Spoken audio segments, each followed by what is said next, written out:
Hello दोस्तों, आप लोगों का स्वागत है पगला एक्सप्लेन चैनल पे। तो आज हम लोग मिस्टर ज़ॉम्बी के 4th एपिसोड को एक्सप्लेन करेंगे। तो बिना किसी देरी के एपिसोड को शुरू करते हैं। तो जैसा कि हमने पिछले एपिसोड में देखा था कि इस भाई साहब ने फैसला कर लिया था कि अब वो सभी लोगों को मार देगा और सारा क्रेडिट रख लेगा। इसीलिए एपिसोड की शुरुआत में हम लोग चीफ को देखते हैं, जो कि हेड से कहते हैं कि हमें अभी भी कम्युनिकेशन को बंद रखने की जरूरत है। वो लोग तो सेफली वहाँ पे पहुंच चुके होंगे ना, लेकिन हेड आगे से बताते हैं कि कभी भी कुछ भी हो सकता है, इसीलिए हमें ये जारी रखना पड़ेगा। वहीं पे हम लोग ज़ॉम्बी को देखते हैं, जो कि प्रेसिडेंट के साथ हैं। प्रेसिडेंट ज़ॉम्बी से पूछता है कि तुम एक ज़ॉम्बी हो ना, जिससे ज़ॉम्बी हैरान होता है। लेकिन प्रेसिडेंट उससे पूछता है क्या तुम मुझे प्रोटेक्ट करोगे, जिस पे ज़ॉम्बी हाँ कहता है। जिस पे प्रेसिडेंट आगे से हंसते हुए कहते हैं कि हाँ, मुझे तुम्हारे ऊपर यकीन है, लेकिन मेरे पास एक सवाल भी है। तुम्हारे पास जब इतनी ही ताकत है और आइडियलिज्म है, तो फिर तुम दुनिया के ऊपर कब्जा करके उसके ऊपर राज करने के बारे में क्यों नहीं सोचते हो। जिस पे ज़ॉम्बी उसे कहता है कि मुझे इन सभी चीजों के अंदर बिल्कुल भी इंटरेस्ट नहीं है। वहीं पे इस लड़की को जैसे ही पता चलता है कि इन लोगों का उस बंदे यानी ज़ॉम्बी साओ के साथ कनेक्शन टूट चुका है, तो इन लोगों को चिंता होने लगती है कि कहीं वो कुछ अजीबोगरीब चीजें न कर दे। वहीं पे चिंकी मिंको को महसूस होता है कि कुछ तो गड़बड़ होने वाली है और वो भागते हुए प्रेसिडेंट की कार की तरफ जाने लगती हैं। अब इसके बाद हम लोग उसी कार को देखते हैं जिसको होटल की तरफ ले जाया जा रहा था, और इस कार के अंदर वायलेट और लैन की होती हैं। और उसी टाइम पे उन लोगों के ऊपर साओ नाम का ज़ॉम्बी इकट्ठा हमला कर देता है, जिससे वहाँ पे तगड़ा धमाका होता है। हालांकि वायलेट और लैन की बड़े आराम से ही उसे डॉज कर लेते हैं और गाड़ी से बाहर निकल आते हैं। उसी टाइम पे वहाँ पे चिंकी मिंकी भी आ जाती हैं, जो कि वायलेट और लैन की से कहते हैं कि वहाँ से निकलो, वो आदमी बहुत ज्यादा खतरनाक है। वहीं पे साओ उन लोगों से कहता है कि दूसरी कंट्री की फॉरेनर्स, आज मैं तुम लोगों को बता दूंगा कि हमारी कंट्री की ज़ॉम्बीज की पावर कितनी ज्यादा है। लैन की चिंकी से पूछती है कि इसका क्या मतलब है, जिसपे मिंकी आगे से बताती है कि ये ज़ॉम्बी बॉस है, जो कि मेरी सिस्टर के कंट्रोल के अंदर है। अब इसके बाद साओ अपने हाथों के अंदर से क्रॉप्स ऑयल को बाहर निकालता है। बस ये बिल्कुल पेट्रोल की तरह काम करेगा, बस इसे निकाला डेड बॉडी से गया है। साओ सबसे पहले सामने की तरफ क्रॉप्स ऑयल को फेंकता है, जिसके बाद उसके ऊपर आग लगा देता है और उसी के साथ सामने की तरफ तेजाब मारते हुए एक तेजी से स्लैश मारता है, जिससे वो आग का घेरा वायलेट और लैनकी को छूते हुए निकलता है। लेकिन वो दोनों ही जंप करके उसे डॉज कर लेती हैं। वहीं पे मिंकी उन दोनों को बताती है कि ये आग अगर एक बार तुम्हें छू लेगी तो कभी भी बुझेगी नहीं, जब तक तुम लोग मारे नहीं जाते हो। अब इसके बाद हमें चिंकी मिंकी का नाम पता चलता है, तो इन दोनों का नाम स्नो और रेन है। और वायलेट उन दोनों से पूछती है कि तुम लोग यहाँ पे क्या कर रहे हो। वहीं पे हम लोग लैनकी को देखते हैं, जो कि उस आग के घेरे के अंदर फंस चुकी थी। इधर बिग सिस उन दोनों से कहती है कि ये बात को पक्का कर लेना कि तुम लोग साओ को अपने साथ लेके आओ। असैसिनेशन का प्लान पहले से ही फेल हो चुका है, और अगर साओ की बेवकूफी के चलते वहाँ पे ज्यादा डैमेज हुआ तो कंट्री बी के प्रेसिडेंट को ये मौका मिल जाएगा कि हमें पकड़ने का। अब उसी टाइम पे उन दोनों के बगल से ज़ॉम्बी की गाड़ी गुजरती है, और ज़ॉम्बी एक नजर में उसको देखता है और ज़ॉम्बी उसको देखता है। वहीं पे हम लोग लैनकी को देखते हैं, जो अपनी शॉट्स को बाहर निकाल लेती है और साओ के ऊपर अटैक करने के लिए आगे बढ़ती है। लेकिन साओ आगे से स्मोक ग्रेनेड का इस्तेमाल करता है और उसे लैनकी के मुंह के ऊपर फोड़ देता है। इसके बाद वो लैनकी के ऊपर स्नीक अटैक करके उसकी पूरी बॉडी को बीच से काट देता है। इसके बाद उसके ऊपर पंच मार के उसे पीछे फेंक देता है और बाकी लोगों से कहता है कि अब आगे कौन आएगा। वहीं पे लैनकी की हालत काफी ज्यादा खराब हो जाती है और वो नॉकआउट हो जाती है। अब इसके बाद स्नो और रेन अपनी एबिलिटी का इस्तेमाल करती है, और हम लोग देखते हैं कि साओ के आसपास बिजली के अंदर चमकते हुए 3 शॉट आ जाती हैं, और वो दोनों वायलेट के पास आके उसे कहती हैं कि लैनकी को लो और जल्दी से हॉस्पिटल लेके जाओ, तुम अभी भी उसके साथ लड़ाई करना नहीं चाहोगी। इसके बाद वो दोनों अपनी अपनी शॉट बाहर निकाल लेती हैं और फाइट करने के लिए रेडी हो जाती हैं, और साओ से कहती हैं कि हम तुम्हें मारना नहीं चाहते हैं, तुरंत यहाँ से निकल जाओ। लेकिन साओ आगे से चिल्लाते हुए कहता है, घंटा, अगर तुम दोनों हमारी बिग सिस की छोटी बहनें ना होती तो मैंने तुम दोनों को पहले काफी टाइम में मार दिया होता और उठा के बेच दिया होता। लेकिन आजकल के छोटे बच्चों को कुछ भी समझ में नहीं आता है, ये एक अच्छा मौका होगा कि मैं बिग सिस के बिहाफ पे तुम्हें अच्छा सबक सिखा दूं। इसके बाद साओ दोबारा वहाँ पे क्रॉप्स ऑयल का इस्तेमाल करता है, और ये अपनी बॉडी से ही निकाल रहा है, पता नहीं कैसे। अब इसके बाद साओ बहुत ज्यादा क्रॉप्स ऑयल को बाहर निकालता है और लाइटर को नीचे फेंक देता है, और क्रॉप्स ऑयल से जो भी आग निकल रही थी वो सीधा साओ के आसपास जाके चिपकने लगती है और उसे चिपक जाती है, और भाई हमारा सस्ता घोस्ट राइडर बन जाता है। हालांकि इस टेक्निक का नाम फ्लेम फ्लावर है। स्नो और रेन उसकी पावर को देख के हैरान हो जाती है कि ये अचानक से घोस्ट राइडर कैसे बन गया। वहीं पे हम लोग वायलेट को देखते हैं, जो कि काफी ज्यादा सीरियस हो चुकी थी। वहीं पे साओ उन दोनों से कहता है कि मेरी बड़ी बहन तुम लोगों के ऊपर फेवर करती है, तो इसका मतलब ये नहीं है कि तुम दोनों खुद को महामहिम समझने लगो। वहीं पे रेन पीछे मुड़ती है और वायलेट से कहती है कि देख क्या रही हो, जल्दी से जाओ यहाँ पे। लेकिन वायलेट वहाँ पे ज़ॉम्बी जीन का इस्तेमाल करने वाली थी, लेकिन उसी टाइम पे लैन की खड़ी होती है, जो कि वायलेट से कहती है कि रुक जाओ, तुमने पिछली बार पूरी रोशनी अपनी तरफ खींच ली थी, लेकिन इस बार ये मेरा होने वाला है। वहीं पे वो तीनों इन दोनों को ट्रांसफॉर्म होते हुए देखते हैं, तो इन्होंने पूरे तरीके से अपने चेहरे को बदल लिया था। वहीं पे लैनकी के चेहरे के ऊपर होलो मास्क आ चुका था। बेशक स्नो और रेन ये देख के हैरान होती हैं। वहीं पे लैनकी आगे से कहती है कि अब मैं तुम्हें कुछ ऐसा एक्सपीरियंस कराऊंगी कि तुमने कभी सोचा भी नहीं होगा। वहीं पे वायलेट लैनकी से कहती है कि जितनी जल्दी हो सके उतनी जल्दी काम खत्म करो, टाइम वेस्ट न करना। वहीं पे स्नो उन दोनों से पूछती है कि तुम लोग इंसान भी हो। वहीं पे सौ को उन लोगों के अंदर से कुछ जानी पहचानी सी सेंसेस महसूस होने लगी थी, लेकिन उनकी खुद की काइंड की नहीं थी। बेसिकली दूसरे देश के ज़ॉम्बी थे ना, तो कहाँ से महसूस हो जाएगी खुद की काइंड। वहीं पे लैन की साउ से कहती है कि किस चीज का इंतजार है, तुमने तो कहा था कि तुम हमें मारने जा रहे हो।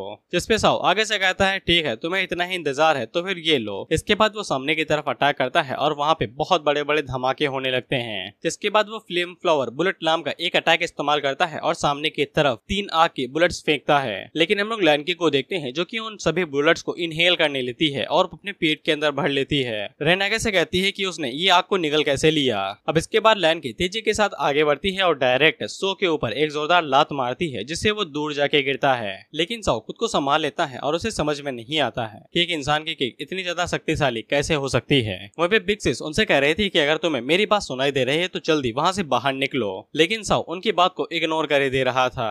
अब इसके बाद हम लोग ज़ॉम्बी को देखते हैं और हेड उसे कॉल लगा के बताते हैं कि शायद से वायलट और लैनकी का सामना किसी चीज से हो गया है। वहीं पे ज़ॉम्बी ने सेफली प्रेसिडेंट को उनके होटल के अंदर छोड़ दिया था और हेड उससे कहते हैं कि जाओ जाके वायलट और लैनकी को चेक कर लो, कहीं उनके साथ कुछ हो तो नहीं गया है। तुम्हें प्रेसिडेंट के बारे में चिंता करने की जरूरत नहीं है, ये हमारा इलाका है, वो सेफ रहेंगे। तो फिर ज़ॉम्बी लैनकी और वायलट को चेक करने के लिए जाने लगता है। वहीं पे हम लोग लैनकी को देखते हैं जो कि इस बारे में सोच रहे थे कि उसने कैसे ज़ॉम्बी की जीन को चुरा लिया था। वहीं पे जब डुआन दोबारा चेकअप के लिए गई हुई थी तब उसने देख लिया था कि लैनकी ज़ॉम्बी के जीन को अपनी बॉडी के अंदर इंजेक्ट करने वाली थी। डॉन उसे रोकने की कोशिश करती है, लेकिन लैनकी आगे से बताती है कि वायलट उसकी ही तरह एक प्रेसिडेंट हेड है, लेकिन वो उससे ज्यादा शक्तिशाली हो गई है और उसे ये चीज बिल्कुल भी मंजूर नहीं है। डुआन उसे समझाने की कोशिश करती है कि उन लोगों ने अभी तक इसे अच्छे से रिसर्च नहीं किया है और इसके और भी कई सारे हार्म या फिर इफेक्ट हो सकते हैं। लेकिन लैनकी को घंटा फर्क नहीं पड़ता था और वो ज़ॉम्बी के जीन को अपनी बॉडी के अंदर इंजेक्ट कर लेती है और इसी तरीके से लैनकी को ज़ॉम्बी की ब्लड लाइन की पावर मिली थी।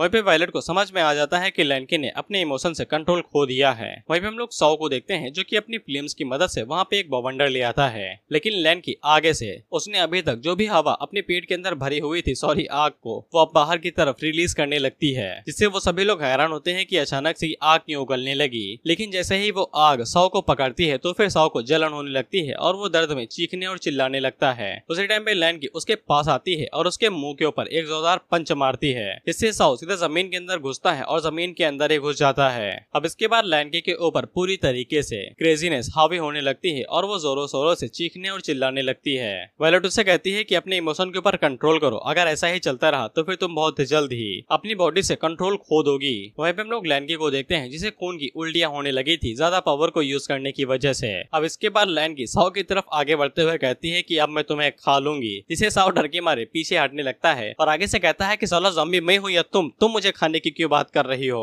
अब उसी टाइम पे बिग सिस उसको कॉल लगा के बताती है कि तुरंत सुनो मेरी बात, वहाँ से तुरंत के तुरंत भाग निकलो, कोई बहुत ज्यादा खतरनाक चीज तुम्हारी तरफ आ रही है। और हमें पता चलता है कि खतरनाक चीज और कोई नहीं ज़ॉम्बी थे जो कि डायरेक्ट वहाँ पे लैंड होता है। वहीं पे सौ बिल्कुल भी नहीं जाना चाहता था क्योंकि विनर अभी तक अनाउंस नहीं हुआ था, लेकिन उसी टाइम पे उसके पास उसके कुछ साथी आते हैं और उसे पकड़ के अपने साथ ले जाने लगते हैं। लेकिन लैनकी नीचे की तरफ बैठती है और उसे कहती है कि भागने के बारे में सोचना भी नहीं। वहीं पे सौ आगे से कहता है कि रुक जाओ भाई, मैंने अभी तक जीत को हासिल नहीं किया है। लेकिन वो दूसरा बंदा उसे कहता है कि अगर तुम यहीं पे लड़ने के लिए उत्सुक रहे तो फिर बहुत जल्द ही मारे जाओगे। वहीं पे हम लोग लैनकी को देखते हैं जो कि सामने की तरफ से एक बीम फायर करती है। वो बीम सीधा जाके उनकी तरफ आगे बढ़ रही थी, लेकिन वो बेचारी एक बिल्डिंग से टकरा जाती है, जिससे वहाँ पे उस बिल्डिंग के टुकड़े टुकड़े हो जाते हैं। और उसी बीच हम लोग देखते हैं कि जो बंदा सौ को बचा के ले जा रहा था वो हवा में ही गायब हो जाता है, मरा नहीं है, गायब हो गया है। वहीं फिर रेन और स्नो आगे से कहती है कि ये किस टाइप की टेक्नोलॉजी है, हमें भी चाहिए, लेकिन धमाके की वजह से वो भी पीछे जाके गिर जाती है और उनके ऊपर वो पूरी बिल्डिंग गिरने वाली थी।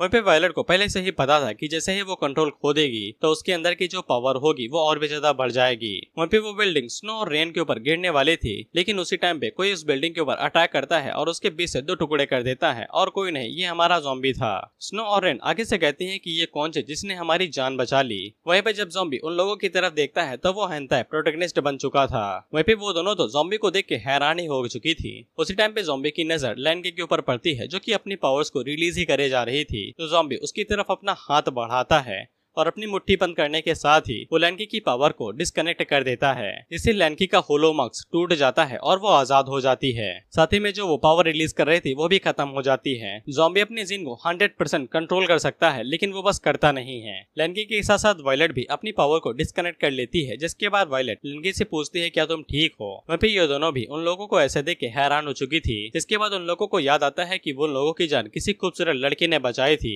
लेकिन जब वो साइड में देखती हैं तो फिर उन्हें नॉर्मल ज़ॉम्बी दिखाई देता है। वहीं पे स्नो तो आंखें मीचते हुए कहती है कि साला मुझे एक यहाँ पे खूबसूरत हैंडसम लड़का दिखाई दिया था, अचानक से वो गायब कैसे हो गया। इस पे रेन आगे से बताती है कि मैंने भी देखा था। इसका मतलब है कि हम लोगों ने एक ही चीज देखी है और बेशक ये कोई इल्यूजन नहीं था, या फिर ये इल्यूजन भी हो सकता है क्योंकि हम दोनों ही काफी टाइम से सिंगल हैं। अब इसके बाद उन दोनों की नजर ज़ॉम्बी के ऊपर पड़ती है और वो दोनों पूछती हैं कि ये बंदा कौन है। इसपे वो दोनों में से एक बताती है कि ये शायद से दूसरी कंट्री एक रिसर्चर हो सकता है, हमने इस पर्सन को पहले कभी भी नहीं देखा है। अब इसके बाद वो लोग टैक्सी बुक करते हैं और वहाँ से निकल जाते हैं होटल के लिए। वहीं पे रेन आगे से कहती है कि उन लोगों ने पहले ही एशियन सिविलाइजेशन की टेक्नोलॉजी को प्राप्त कर लिया होगा, तभी ये लोग यहाँ पे आके इतनी ज्यादा तबाही मचा रहे हैं और तभी इतने ज्यादा शक्तिशाली हो पाए हैं। हमने तो कुछ करने का मौका ही नहीं मिला, हम तो छोटे बच्चों की तरह बस यहाँ पे तमाशा देख रहे थे। उसी टाइम पे स्नो के पास कॉल आता है और उसे बता दिया जाता है कि कंट्री ए का प्रेसिडेंट होटल में सही सलामत पहुंच चुका है। इसलिए स्नो रेन से कहती है कि जल्दी चलो हम लोग हेडक्वार्टर पे चलते हैं, हम लोग जिस काम के लिए आए थे वो पूरा हो चुका है। वहीं पे स्नो अपने एक बंदे को कॉल लगाती है और उसे पूछती है कि जो बंदा यहाँ पे नया आया है कंट्री ए की तरफ से, मुझे उसके बारे में पता लगाओ कि वो कौन है और क्या करता है।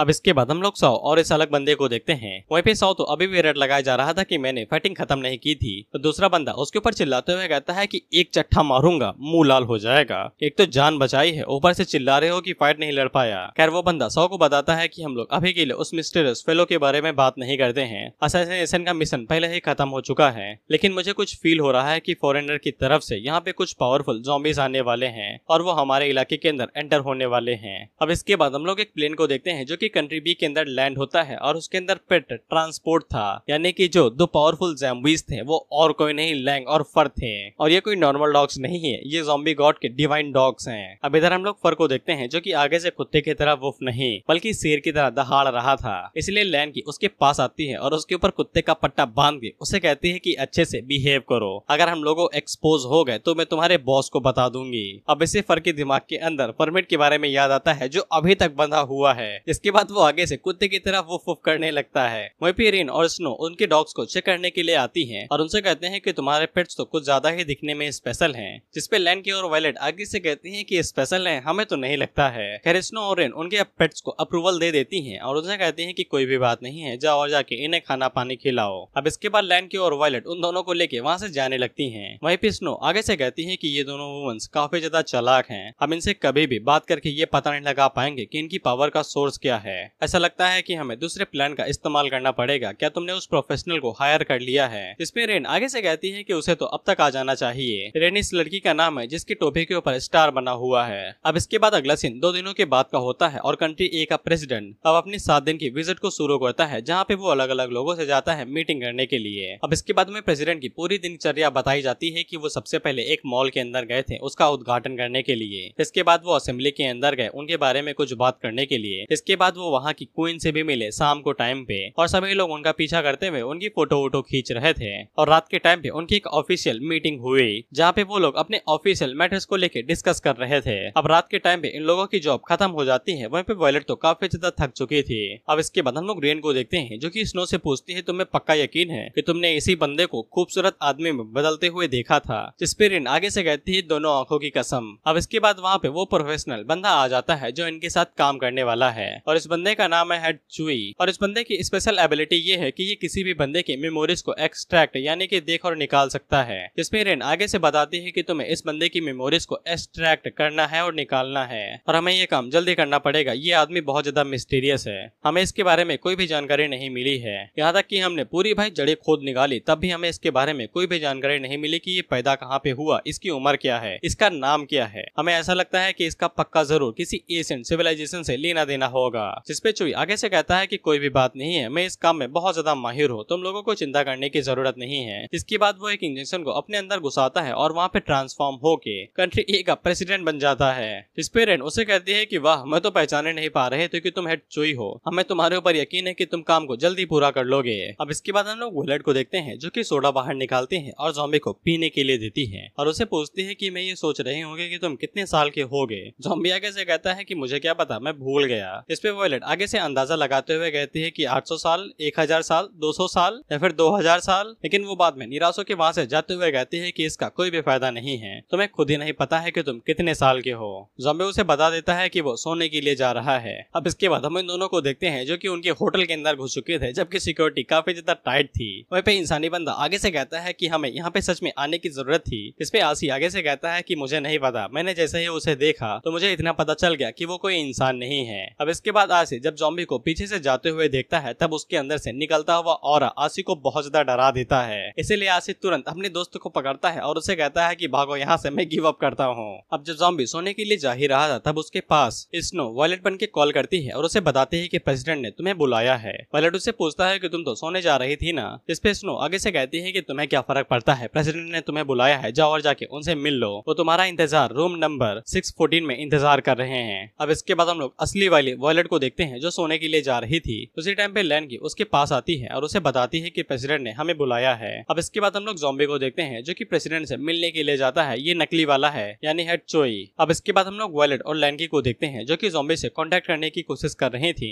लेकिन वो कांटेक्ट नहीं कर पाती हैं। दरअसल स्नो ने वहाँ पे कम्युनिकेशन जैमर का इस्तेमाल किया था, इसीलिए ये लोग अपना फोन का इस्तेमाल नहीं कर सकते थे। इसीलिए वो दोनों खुद ही वहाँ पे चली जाती हैं प्रेसिडेंट से बात करने के लिए, जहाँ पे फर और लैंग को बंद करके रखा गया था सेफ्टी के खातिर। वॉयलेट उनसे पूछती है कि आपने हमें क्यों बुलाया है, तो फिर प्रेसिडेंट आगे से बताता है कि सूसू जाना है। इससे उन दोनों के पैरों तले ही जमीन खिसक जाती है, लेकिन वो दोनों कुछ कर नहीं सकती थी। अब इसके बाद वहाँ पे वॉशरूम पे एक लेडीज के लिए था, एक जेंट्स के लिए था, इसीलिए वो दोनों वहीं पे बाहर ही रुक चुकी थी। वॉयलेट आगे पूछती है कि हमें कुछ दिक्कत तो नहीं होगी ना यहाँ पे इंतजार करने से। लैंगी कहती है कि कोई बात नहीं है, हमारा ही इलाका है, यहाँ पे कुछ भी नहीं होगा। लेकिन हम लोग देखते हैं कि जिस वॉशरूम के अंदर वहाँ पे आसी और इंसानी बंदा था, वहाँ पे इंसानी बंदा आसी से कहता है कि तुम मुझे यहाँ पे खुद ही लेके आए थे, तो फिर डर के मारे भाग क्यों रहे हो। इस पे आसी आगे से कहता है कि मैंने कुछ चीज कंफर्म की थी और मैं वहाँ पे उसे चेक करने के लिए आया था। इस पे इंसानी बंदा उसे कहता है कि तुमने तो कहा था कि वो बंदा काफी ज्यादा डरावना है, हमने पहले ही अपना मौका खो दिया है, अब यहाँ पे कोई भी अपॉर्चुनिटी नहीं होगी। लेकिन उसी टाइम पे हम लोग देखते हैं कि चीफ उन दोनों के बगल में आते हैं और सीटी बजाते हुए हल्के होने लगते हैं। साथ ही में वो आसी की तोप देख के कहते हैं नॉट बैड ब्रदर। अब इसके बाद हम लोग वॉयलेट और लैंकी को देखते हैं जो कि शांति के साथ बाहर इंतजार कर रही थी और उसी टाइम पे बिल्डिंग के बीच के अंदर धमाका होता है और वो दोनों ही हंसते हुए प्रेसिडेंट को पकड़ते हैं और वहाँ से भागते हुए जाने लगते हैं। इंसानी बंदा आगे से हंसते हुए कहता है कि साला हमने तो जैकपॉट हिट कर दिया, जैकपॉट। अब इससे बड़ा वरदान क्या हो सकता है कि प्रेसिडेंट खुद ही हमारी झोली में आके गिर गया। इसके बाद वो दोनों प्रेसिडेंट को अपने कैंप की तरफ भगाते हुए ले जा रहे थे और पागलों की तरह हंसते हुए कह रहे थे कि वरदान मिला है, वरदान। वहीं पे वॉयलेट और लैंकी को अंदर से कुछ आवाज आती है तो वो शर्माते हुए अंदर झांकती हैं, तो उन्हें अंदर वहाँ पे एक बहुत बड़ा छेद दिखाई देता है जिससे वो दोनों का मुंह बड़ा सा खुल जाता है और वो दोनों आगे से चिल्लाने लगती हैं। इसके बाद वहाँ पे इमरजेंसी अलार्म बजा दिया जाता है और सभी लोगों को बता दिया जाता है कि उनके प्रेसिडेंट को उठवा लिया गया है और कंट्री बी को बता दिया जाए और वो जल्दी से अपनी टेरिटरी के अंदर जाके चेक करें। वहीं पे ये लोग ज़ॉम्बी को दोबारा कांटेक्ट करने की कोशिश करते हैं, लेकिन ज़ॉम्बी का सामने से कोई भी जवाब नहीं आता है। वहीं पे लैंकी तो ट्रांसफॉर्म होने वाली थी, लेकिन वॉयलेट उसे रोक लेती है और उसे कहती है तुम भूल गई, कुछ दिनों पहले खून की उल्टी कर रही थी, बिना ज़ॉम्बी के तुम यहाँ पे सबको मार सकती हो प्रेसिडेंट को मिला के। यहाँ तक कि मैं खुद की गारंटी दे नहीं सकती हूँ कि पावर को कंट्रोल कर पाऊंगी या नहीं। अगर हम लोग अपने दम पे कुछ करने के बारे में सोचेंगे तो हम लोग प्रेसिडेंट को और भी ज्यादा खतरे में डाल सकते हैं, इसीलिए हम लोग बेशक उस बंदे के जीन का इस्तेमाल नहीं कर सकते हैं। लैंकी उससे पूछती है कि अब हम लोग आगे क्या करेंगे, जिसपे वॉयलेट को एक चीज याद आती है, जिसके बाद वो दोनों भागते हुए लैंग और फर के पास जाते हैं। लैंकी उससे पूछती है तुम सीरियस तो हो ना, तुम इन्हें आजाद करने वाली हो। लेकिन वॉयलेट उसकी बात को इग्नोर करते हुए फर के पास जाती है और उससे कहती है कि तुम इसे सुन के बता सकते हो ना कि प्रेसिडेंट कहाँ पे होंगे। इस पे फर आगे से कहता है कि हमें पहले बाहर निकालो, जिसके बाद हम लोग बात करेंगे, जिसपे वॉयलेट उन दोनों को ही बाहर निकाल देती है। और लैंकी आगे से कहती है कि ये दोनों असल में कुत्ते नहीं हैं, क्या तुम्हें सच में लगता है कि ये प्रेसिडेंट को ढूंढ पाएंगे। लेकिन वहीं पे हम लोग लैंग को देखते हैं जो कि फर को पकड़ता है और उसे उठा के बिल्डिंग के बाहर फेंक देता है और उसके बाद में पागलों की तरह हंसते हुए कहता है आजादी। इसके बाद वो भी बिल्डिंग से बाहर निकल जाता है और जाने से पहले उनसे कह के जाता है कि ये हमारे ऊपर छोड़ दो। इसके बाद वो वहाँ से ज्यों करके निकलता है तो पीछे की तरफ धमाके होने लगते हैं और पूरी बिल्डिंग हिलने लगती है।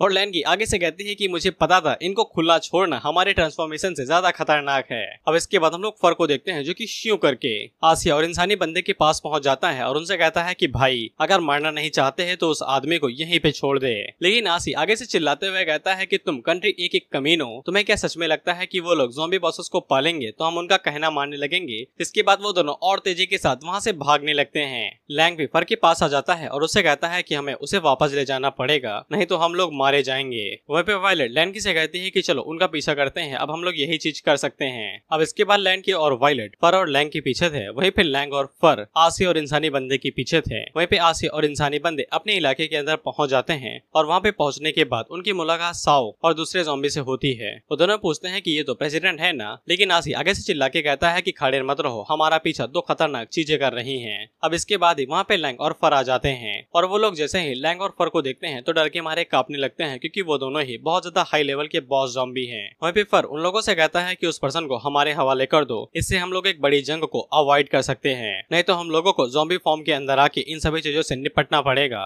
जिससे ये पूरी ही फॉरेन कंट्री खतरे में पड़ सकती है। लेकिन ये वाला ज़ॉम्बी आगे से कहता है कि दो इंसानी नेशन यहाँ पे आके लड़ाई करने के बारे में सोच भी नहीं रहे हैं और तुम लोग लड़ाई के बारे में सोच रहे हो। इन सभी ज़ॉम्बीज का लीडर होने के नाते क्या मैं तुमसे पूछ सकता हूँ कि तुमने इंसानों की मदद करने के बारे में क्यों फैसला लिया? जिस पे फर आगे से कहती है कि साले पहले खुद के कलेजे में झांक के देख, तू खुद इंसानों के साथ काम कर रहा है। इस पे ये वाला ज़ॉम्बी आगे से कहता है कि मैं तो बस अपनी ज़ॉम्बी कम्युनिटी के लिए यहाँ पे इनके साथ काम कर रहा हूँ ताकि इनका सर्वाइवल सक्सेस हो सके। हालांकि फर इस बात को सीरियस नहीं लेता है, जिसके बाद हमें फर की बैक स्टोरी दिखाई जाती है। हम लोग ज़ॉम्बी को देखते हैं जो कि मस्त एकदम चिल करके घूम रहा था। वहीं पे फर की आधी जिंदगी बस एक ऑर्डिनरी बर्ड की तरह थी। हालांकि असलियत में वो एक छोटा सा कौवा था, वो भी मिक्स ब्रीड का, जो कि लाशों को खा के इंसानों का कचरा साफ किया करते थे। ये इंसानों के लिए काम करते थे, लेकिन इंसान इन्हें कुछ समझते नहीं थे। ये जो भी लाश खाते थे उससे इंसानों के लिए बीमारियां कम हो जाती थी। हालांकि फर को इंसानों से बहुत ज्यादा नफरत थी, न कि इसलिए क्योंकि वो इंसान हुआ करते थे और उनसे ज्यादा शक्तिशाली थे, बल्कि इसलिए क्योंकि वो भी इंसानों की तरह एक दिन इंसान बनना चाहता था। वो भी उनकी तरह दो पैरों पे चलना चाहता था, वो भी उनकी तरह बनना चाहता था, उनकी तरह सोचने समझने की शक्ति और अकल चाहता था। लेकिन रियलिटी यही थी कि एक क्रॉप्स बर्ड यानी कि लाश का पंछी, मरा हुआ पंछी, ज़ॉम्बी पंछी होने के नाते उसे इंसानों द्वारा मार दिया जाता था। अब एक दिन ज़ॉम्बी की मुलाकात फर से होती है। ज़ॉम्बी उसकी तरफ देखता है और उससे कहता है कि तुम तो इतने बड़े केओस के अंदर भी सरवाइव कर गए, लेकिन ये बड़ी दुख की बात है कि तुम्हारे पंख और नीचे की बॉडी जा चुकी है। चलो मैं अब से तुम्हें लैंग कहूंगा, साला ये लैंग है, मैं कब से इसे फर कह रहा था, खैर हम लोग इसे फर ही कहेंगे। अब इसके बाद ज़ॉम्बी लैंग को समझाता है कि देखो, तबाही और बवाल सभी चीजों का सोल्यूशन नहीं होता है। इसके बाद ज़ॉम्बी फर को अपनी जेब के अंदर रख लेता है और वहीं पे फर उन लोगों से कहता है कि फैक्ट की बात तो ये है कि हमारे लोगों का प्लान तुम लोगों से ज्यादा बड़ा है। इस पे ये वाला ज़ॉम्बी आगे से कहता है कि ऐसा लगता है कि हम लोग कोई भी अग्रीमेंट नहीं कर सकते हैं। तब तक वहाँ पे लैंड की और वायलेट भी आ जाते हैं। वहीं पे सौ तो घोस्ट राइडर मोड में आ जाता है और वो आगे से कहता है कि इतनी बातचीत क्यों, सीधा लड़ाई करो ना, हम लोग कंट्री बी के ज़ॉम्बी हैं, कोई पुशओवर नहीं। अब इसके बाद हम लोग फर को देखते हैं जो कि आगे से ट्रांसफॉर्म होने लगता है और ये भी साला जब ट्रांसफॉर्म होता है तो इंसान बन जाता है। वहीं पे ज़ॉम्बी ने फर से कह दिया था कि इससे कोई फर्क नहीं पड़ता है कि तुम इंसान बनना चाहते हो या फिर किसी दूसरे टाइप का क्रिएचर, जो तुम चाहोगे वो हो जाएगा। अब इसके बाद हम लोग फर को देखते हैं जिसका सर तो इंसानी हो गया था, लेकिन बॉडी अभी वही पुरानी वाली थी, लेकिन दो पैरों पे खड़ा हो चुका था। और वो ज़ॉम्बी से कहता है कि मेरा भी तुम लोगों से कोई भी नेगोशिएट करने का इरादा नहीं है। और इस खतरनाक रूप परिवर्तन को देख के लैंड की और वायलेट का मुंह खुल जाता है और वो दोनों ही आगे से चिल्लाते हुए कहती है कि यहाँ पे चल क्या रहा है, तुम तो पहले एक डॉग थे ना, इंसान कैसे बन गए? सौ आगे से चिल्लाते हुए कहता है कि तू बिना पंख की चिड़िया इंसान होने का दिखावा कर रहा है। अब इसके बाद वो सामने की तरफ दोबारा अपनी फायर से अटैक करता है, जिससे वहाँ पे बहुत बड़ा फायर का तूफान जाता है। वहीं पे लैंड की फर से कहती है कि खुद को संभालो, वो बंदा कोई सिंपल आदमी नहीं है। लेकिन हम लोग देखते हैं कि फर तो उस अटैक को यूं करके डॉज कर लेता है, लेकिन उसी टाइम पे वहाँ पे उस आग का गवर्नर बन जाता है जो कि सभी लोगों को अपने अंदर खींचने लगता है। वही वायलेट लैंड की से कहती है कि उन दोनों को उनके हाल पे छोड़ दो, हम लोग चलते हैं प्रेसिडेंट को ढूंढने के लिए। अब इसके बाद सौ फर के ऊपर अटैक करने के लिए तेजी के साथ आगे बढ़ रहा था कि सौ को पता भी नहीं चलता है और फर उसके पेट के ऊपर एक जोरदार घूंसा मारता है, जिससे सौ की आंखें बाहर आ जाती हैं और उसके पंच की वजह से पीछे की तरफ जो सिटीज थी वो डिस्ट्रॉय होने लगती हैं। और वो सभी लोग फर की अटैक पावर को देख के हैरान हो गए थे। जिसके बाद फर सामने की तरफ से 3 स्लैश मारता है और वो तीनों स्लैश एक बिल्डिंग को 3 टुकड़ों में अलग अलग काट देते हैं और सभी ज़ॉम्बीज को हवा में उड़ा देते हैं। वहीं पे ये वाला ज़ॉम्बी जब सौ की तरफ देखता है तो फिर उसकी बॉडी के ऊपर 3 कट पड़ चुके थे और उसकी बॉडी 3 हिस्सों में कट चुकी थी। अब इस वाले ज़ॉम्बी को समझ में आ जाता है कि अब मामला सीरियस हो चुका है। वहीं पे फर उन लोगों से कहता है कंट्री बी के ज़ॉम्बी ध्यान से सुन लो, एक साथ हमला करो, एक दो मेरा कुछ नहीं उखाड़ पाएंगे।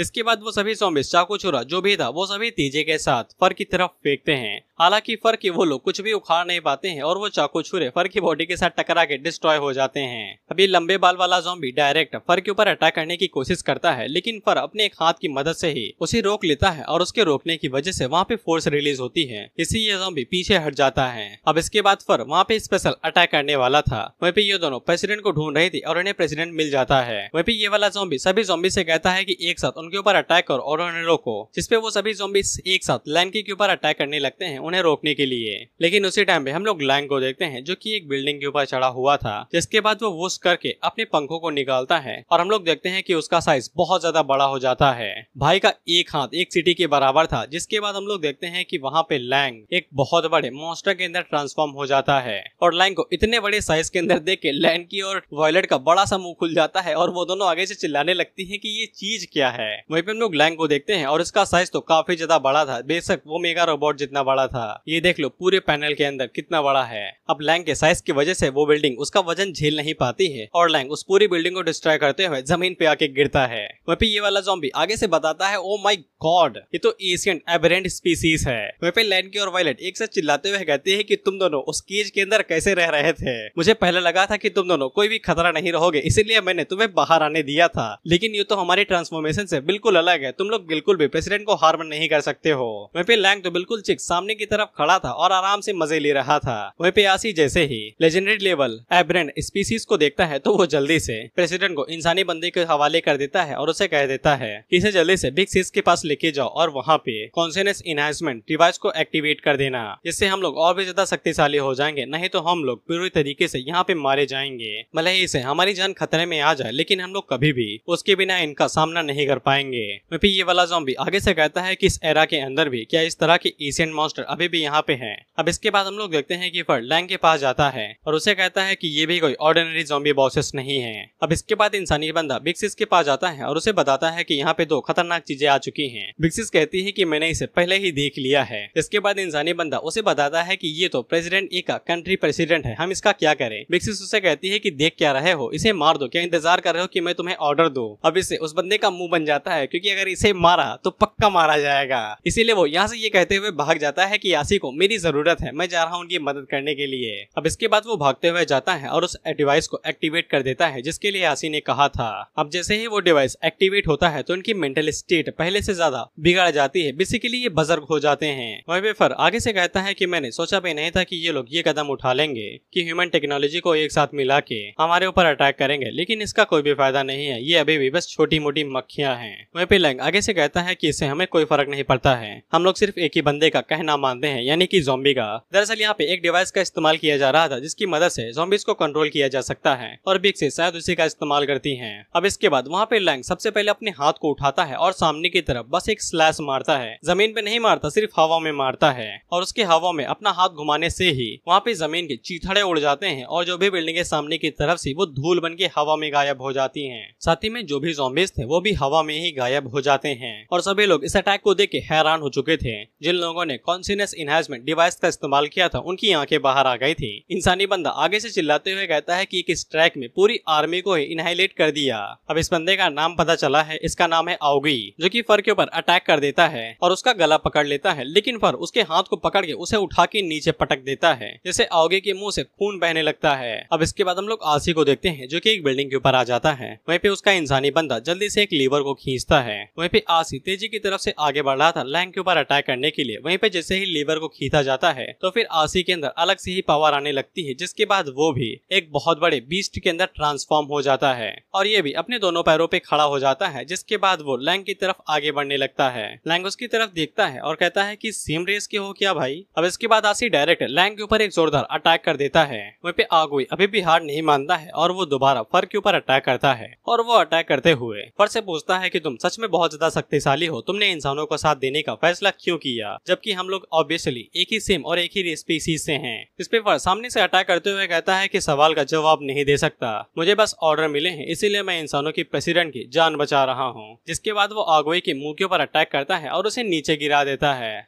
वहीं पे आगोई नीचे गिरते हुए कहता है कि हम तो बस अपनी रेस को जिंदा देखना चाहते हैं, हमने क्या गलत किया है। वहीं पे आसी लैंग को नीचे गिराते हुए कहता है कि ये यहाँ पे खत्म हुआ, हम तुम्हें कभी भी यहाँ पे नहीं आने देंगे। लेकिन वहीं पे लैंग आगे उससे कहता है कि अगर तुम इंसानी प्रेसिडेंट को यहाँ पे कुछ देर में वापस नहीं लाए तो तुम में से कोई भी यहाँ पे जिंदा नहीं बचेगा। वहीं पे लैंग अपनी जगह से हिला ही नहीं था, चाहे आसी कितनी ही ताकत लगा ले। इसके बाद लैंग आसी को गले से पकड़ के ऊपर उठा लेता है और अपने हाथों के अंदर एनर्जी को इकट्ठा करने लगता है और उसके बाद वो डायरेक्ट आसी के ऊपर वही एनर्जी पंच दे मारता है, जिससे आसी की बॉडी पूरी तरीके से डिस्ट्रॉय हो जाती है। लेकिन लैंग यहीं पे नहीं रुकता है और उसे दोबारा उठा लेता है। वहीं पे आसी लैंग से पूछता है कि जब तुम्हारे पास इतनी ही कमाल की ताकत है तो फिर तुमने इंसानी रेस का कैदी बनने का फैसला क्यों किया? जब तुम्हारे पास इतनी ही ताकतवर और तबाहीजनक ताकत है तो फिर तुम इंसानों को एक कुत्ते की तरह सर्व क्यों कर रहे हो? जिस पे लैंग यही सोचता है कि वो पूरी इंसानियत को डिस्ट्रॉय क्यों नहीं करना चाहता है। इसके बाद हमें लैंग की बैक स्टोरी दिखाई जाती है। हमें पता चलता है कि लैंग भी एक छोटा सा ज़ॉम्बी था एलियन फैमिली के अंदर। ये ज़ॉम्बी थे लेकिन एलियन टाइप के और इंसानी दुनिया में ही रहते थे।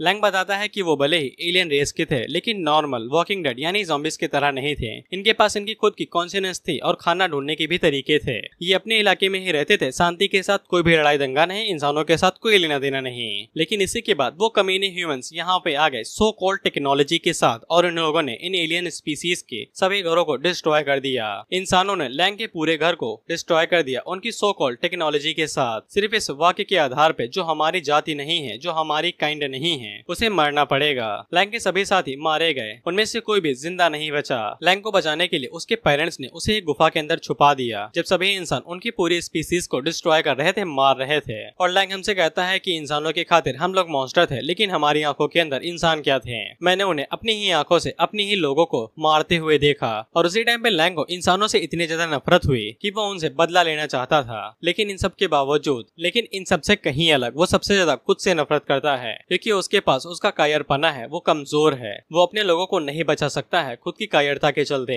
अब इसके बाद हम लोग उस मेका रोबोट को देखते हैं जिसने सभी लोगों को मार दिया था और उसे ऐसा लग रहा था कि सभी लोग यहाँ से जा चुके हैं। लेकिन उसी टाइम पे उसकी नजर लैंग के ऊपर पड़ जाती है और लैंग को लगने लगा कि अब उसका भी अंत उसके बाकी साथियों की तरह होगा। और उसी टाइम पे वहाँ पे कोई बंदा आता है जो कि उस मेका रोबोट को एक ही पंच के अंदर डिस्ट्रॉय हो जाता है। और तब लैंग ने उसकी काइंड में से किसी एक ऐसे बंदे को देखा और बेशक ये और कोई नहीं, हमारा ज़ॉम्बी था भाई, जो अपनी फोर्थ फॉर्म के अंदर था। और मुझे लगता है कि इसी कारण की वजह से ज़ॉम्बी ने पूरी एशियंट ह्यूमन सिविलाइजेशन को डिस्ट्रॉय कर दिया होगा क्योंकि वो उनके इस नेचर को सह नहीं पा रहा होगा कि हमें यहाँ पे जिंदा रहेंगे, बाकी सभी स्पीसीज को मार दिया जाएगा। लैंग कहाँ पे था कि हाँ, मैंने एक ऐसे बंदे को देखा जो बहुत ज्यादा अमेजिंग वर्जन था। वो मेरी ही रेस में से किसी एक की तरह था लेकिन कुछ अजीब सा दिख रहा था। मैंने उसे देखा कि उसने अकेले ही पूरी ह्यूमन आर्मी का सामना किया। अब इसके बाद हमें ज़ॉम्बी की एक और फाइट दिखाई जाती है जहाँ पे कई सारे ट्रूप्स, चाहे वो ग्राउंड ट्रूप हो, फायर ट्रूप हो या फिर नेवी सील हो, सभी लोग एक साथ करके ज़ॉम्बी के ऊपर अटैक करते हैं। हालांकि वो कुछ भी ज़ॉम्बी को उखाड़ नहीं पाते हैं और ज़ॉम्बी अकेला पूरी ह्यूमन आर्मी को ही डिस्ट्रॉय करके रख देता है। उसकी एक हाथ से वो पूरी ह्यूमन सिविलाइजेशन को डिस्ट्रॉय करने का दम रखता था। ज़ॉम्बी एक हाथ से सुनामी को कंट्रोल करता है और जितनी भी नेवी शिप्स थी उन सभी को डुबा के ही डिस्ट्रॉय कर देता है। अब इसके बाद हम लोग देखते हैं कि वो लोग एक लेजर कैनन का इस्तेमाल करते हैं और सीधा ज़ॉम्बी के ऊपर उसे छोड़ देते हैं। वो लेजर कैनन सीधा आके ज़ॉम्बी से टकराती है और वहाँ पे तगड़ा धमाका होता है। सब लोग इसी बारे में सोच रहे थे कि अब आगे क्या होगा, लेकिन वो लेजर कैनन ज़ॉम्बी का कुछ भी उखाड़ नहीं पाती है। लैंग बताता है कि ये लेजर कैनन इतनी ज्यादा शक्तिशाली थी कि इसने अकेले ही उसके पूरे ट्राइब को डिस्ट्रॉय कर दिया था। लेकिन ज़ॉम्बी के सामने ये लेजर कैनल भी पूरी तरीके से यूजलेस थे। यहाँ तक कि इंसानों को बनाया गया सबसे शक्तिशाली मैकेनिकल वॉरियर भी ज़ॉम्बी के ऊपर एक उंगली तक नहीं छुआ पाया। लैंग बताता है कि ज़ॉम्बी ने वो सब कुछ कर दिखाया जो वो करना चाहता था। लैंग ने वही डर उन इंसानों के चेहरे के ऊपर देखा जो उसके लोगों ने तब देखा था जब इंसान उनके उसके ट्राइब के ऊपर हमला कर रहे थे। हालांकि लैंग काफी ज्यादा लकी था जो वो पानी के अंदर कूद के इस खतरनाक वॉर को सरवाइव कर गया। लेकिन बाकी जो लिविंग बीइंग्स थे वो इतने ज्यादा शक्तिशाली और लकी नहीं थे। ज़ॉम्बी ने उन्हें पूरी तरीके से बर्बाद कर दिया। उसने पूरी ह्यूमन सिविलाइजेशन को डिस्ट्रॉय कर दिया। बेशक बाकी लिविंग बीइंग्स यानी कि जानवरों को मिला के इस बैटल की वजह से पूरी दुनिया का पानी सूख गया और कई सारे लिविंग बीइंग्स उसी के अंदर डूब के मारे गए। और जो सालों पुराना 7 टुकड़ों वाला कॉन्टिनेंट हुआ करता था वो आपस में मिलकर 2 टुकड़ों के अंदर बदल गया। जो चीज ज़ॉम्बी ने कर दिखाई वो शायद से लैंग अपनी जिंदगी के अंदर कभी भी न कर पाया। लेकिन उसे एक चीज पता थी कि ज़ॉम्बी भी उतनी ही ज्यादा नफरत इंसानों के साथ करता है जितनी की ज्यादा लैंग करता है। और ये पूरी अर्थ एक वेस्ट लैंड के अंदर बदल गई जहाँ पे जिंदगी का जीना पूरी तरीके से नामुमकिन था। और ये सब कुछ होने के बाद लैंग को बिल्कुल भी खुशी महसूस नहीं हुई, जबकि उसे आखिर में रिवेंज मिल ही चुका था। और जब उसने ज़ॉम्बी की आंखों में देखा तो फिर उसे सिर्फ एक ही चीज महसूस हुई, वो था कभी न खत्म होने वाला अकेलापन। अब इसके बाद ज़ॉम्बी अपना कपड़ा उठाता है, ये अभी तक सरवाइव कर रहा है इतने हजार सालों के बावजूद, और पहन लेता है। और तब उसकी नजर फर के ऊपर पड़ी थी, इसकी आधी बॉडी डिस्ट्रॉय हो चुकी थी और पंख गायब हो चुके थे। और तब ज़ॉम्बी ने फर को उसका नाम दिया था। और लैंग हमें वही बात बताता है जो हमें फर ने पहले बताई थी कि बॉस ने कहा था कि हेट्रेड और डिस्ट्रक्शन कभी भी प्रॉब्लम्स को सॉल्व नहीं कर सकता है। जब तक वो लोग इंसानियत को कोई भी बड़ा खतरा नहीं देते हैं तब तक शायद से वो लोग अपने प्लान को पूरा कर सकें, यानी कि शांति के साथ रहने का, वो भी इंसानों के साथ। लैंग आसी से कहता है क्या तुम्हें समझ में आया जो मैंने तुम्हें दिखाया और तुम लोगों को बताया। वहीं पे लैंग की और वायलेट तो ज़ॉम्बी की इस रूप के बारे में सुन के डर ही चुकी थी कि ज़ॉम्बी इंसानों से भी इतनी ज्यादा नफरत करता है। हालांकि आसी को इस कहानी के ऊपर बिल्कुल भी यकीन नहीं होता है क्योंकि ज़ॉम्बी जितना शक्तिशाली कभी इस दुनिया के अंदर एग्जिस्ट कर ही नहीं सकता है। अब इसके बाद हम लोग ज़ॉम्बी को देखते हैं जहाँ पे हेड चोई ने ज़ॉम्बी की पूरी मेमोरीज चेक कर ली थी और वो ज़ॉम्बी की मेमोरीज देख के डर के मारे आगे से कांपने लगता है और उसके दिमाग के ऊपर इतना ज्यादा जोर पड़ता है कि वो खून की उल्टियां करने लगता है और अपने असली रूप में आ जाता है। वहीं पे स्नो और रेन आगे से चिल्लाते हुए कहते हैं कि तुम वापस अपने असली रूप में क्यों आ गए, क्या तुम्हारी कॉन्शियसनेस काम नहीं करी, तुमने क्या देखा, जल्दी से बताओ। जिसपे चोई आगे से बेहोश होते हुए कहता है कि इसने हमारे सारे इंसेक्टर्स को मौत के घाट उतार दिया था।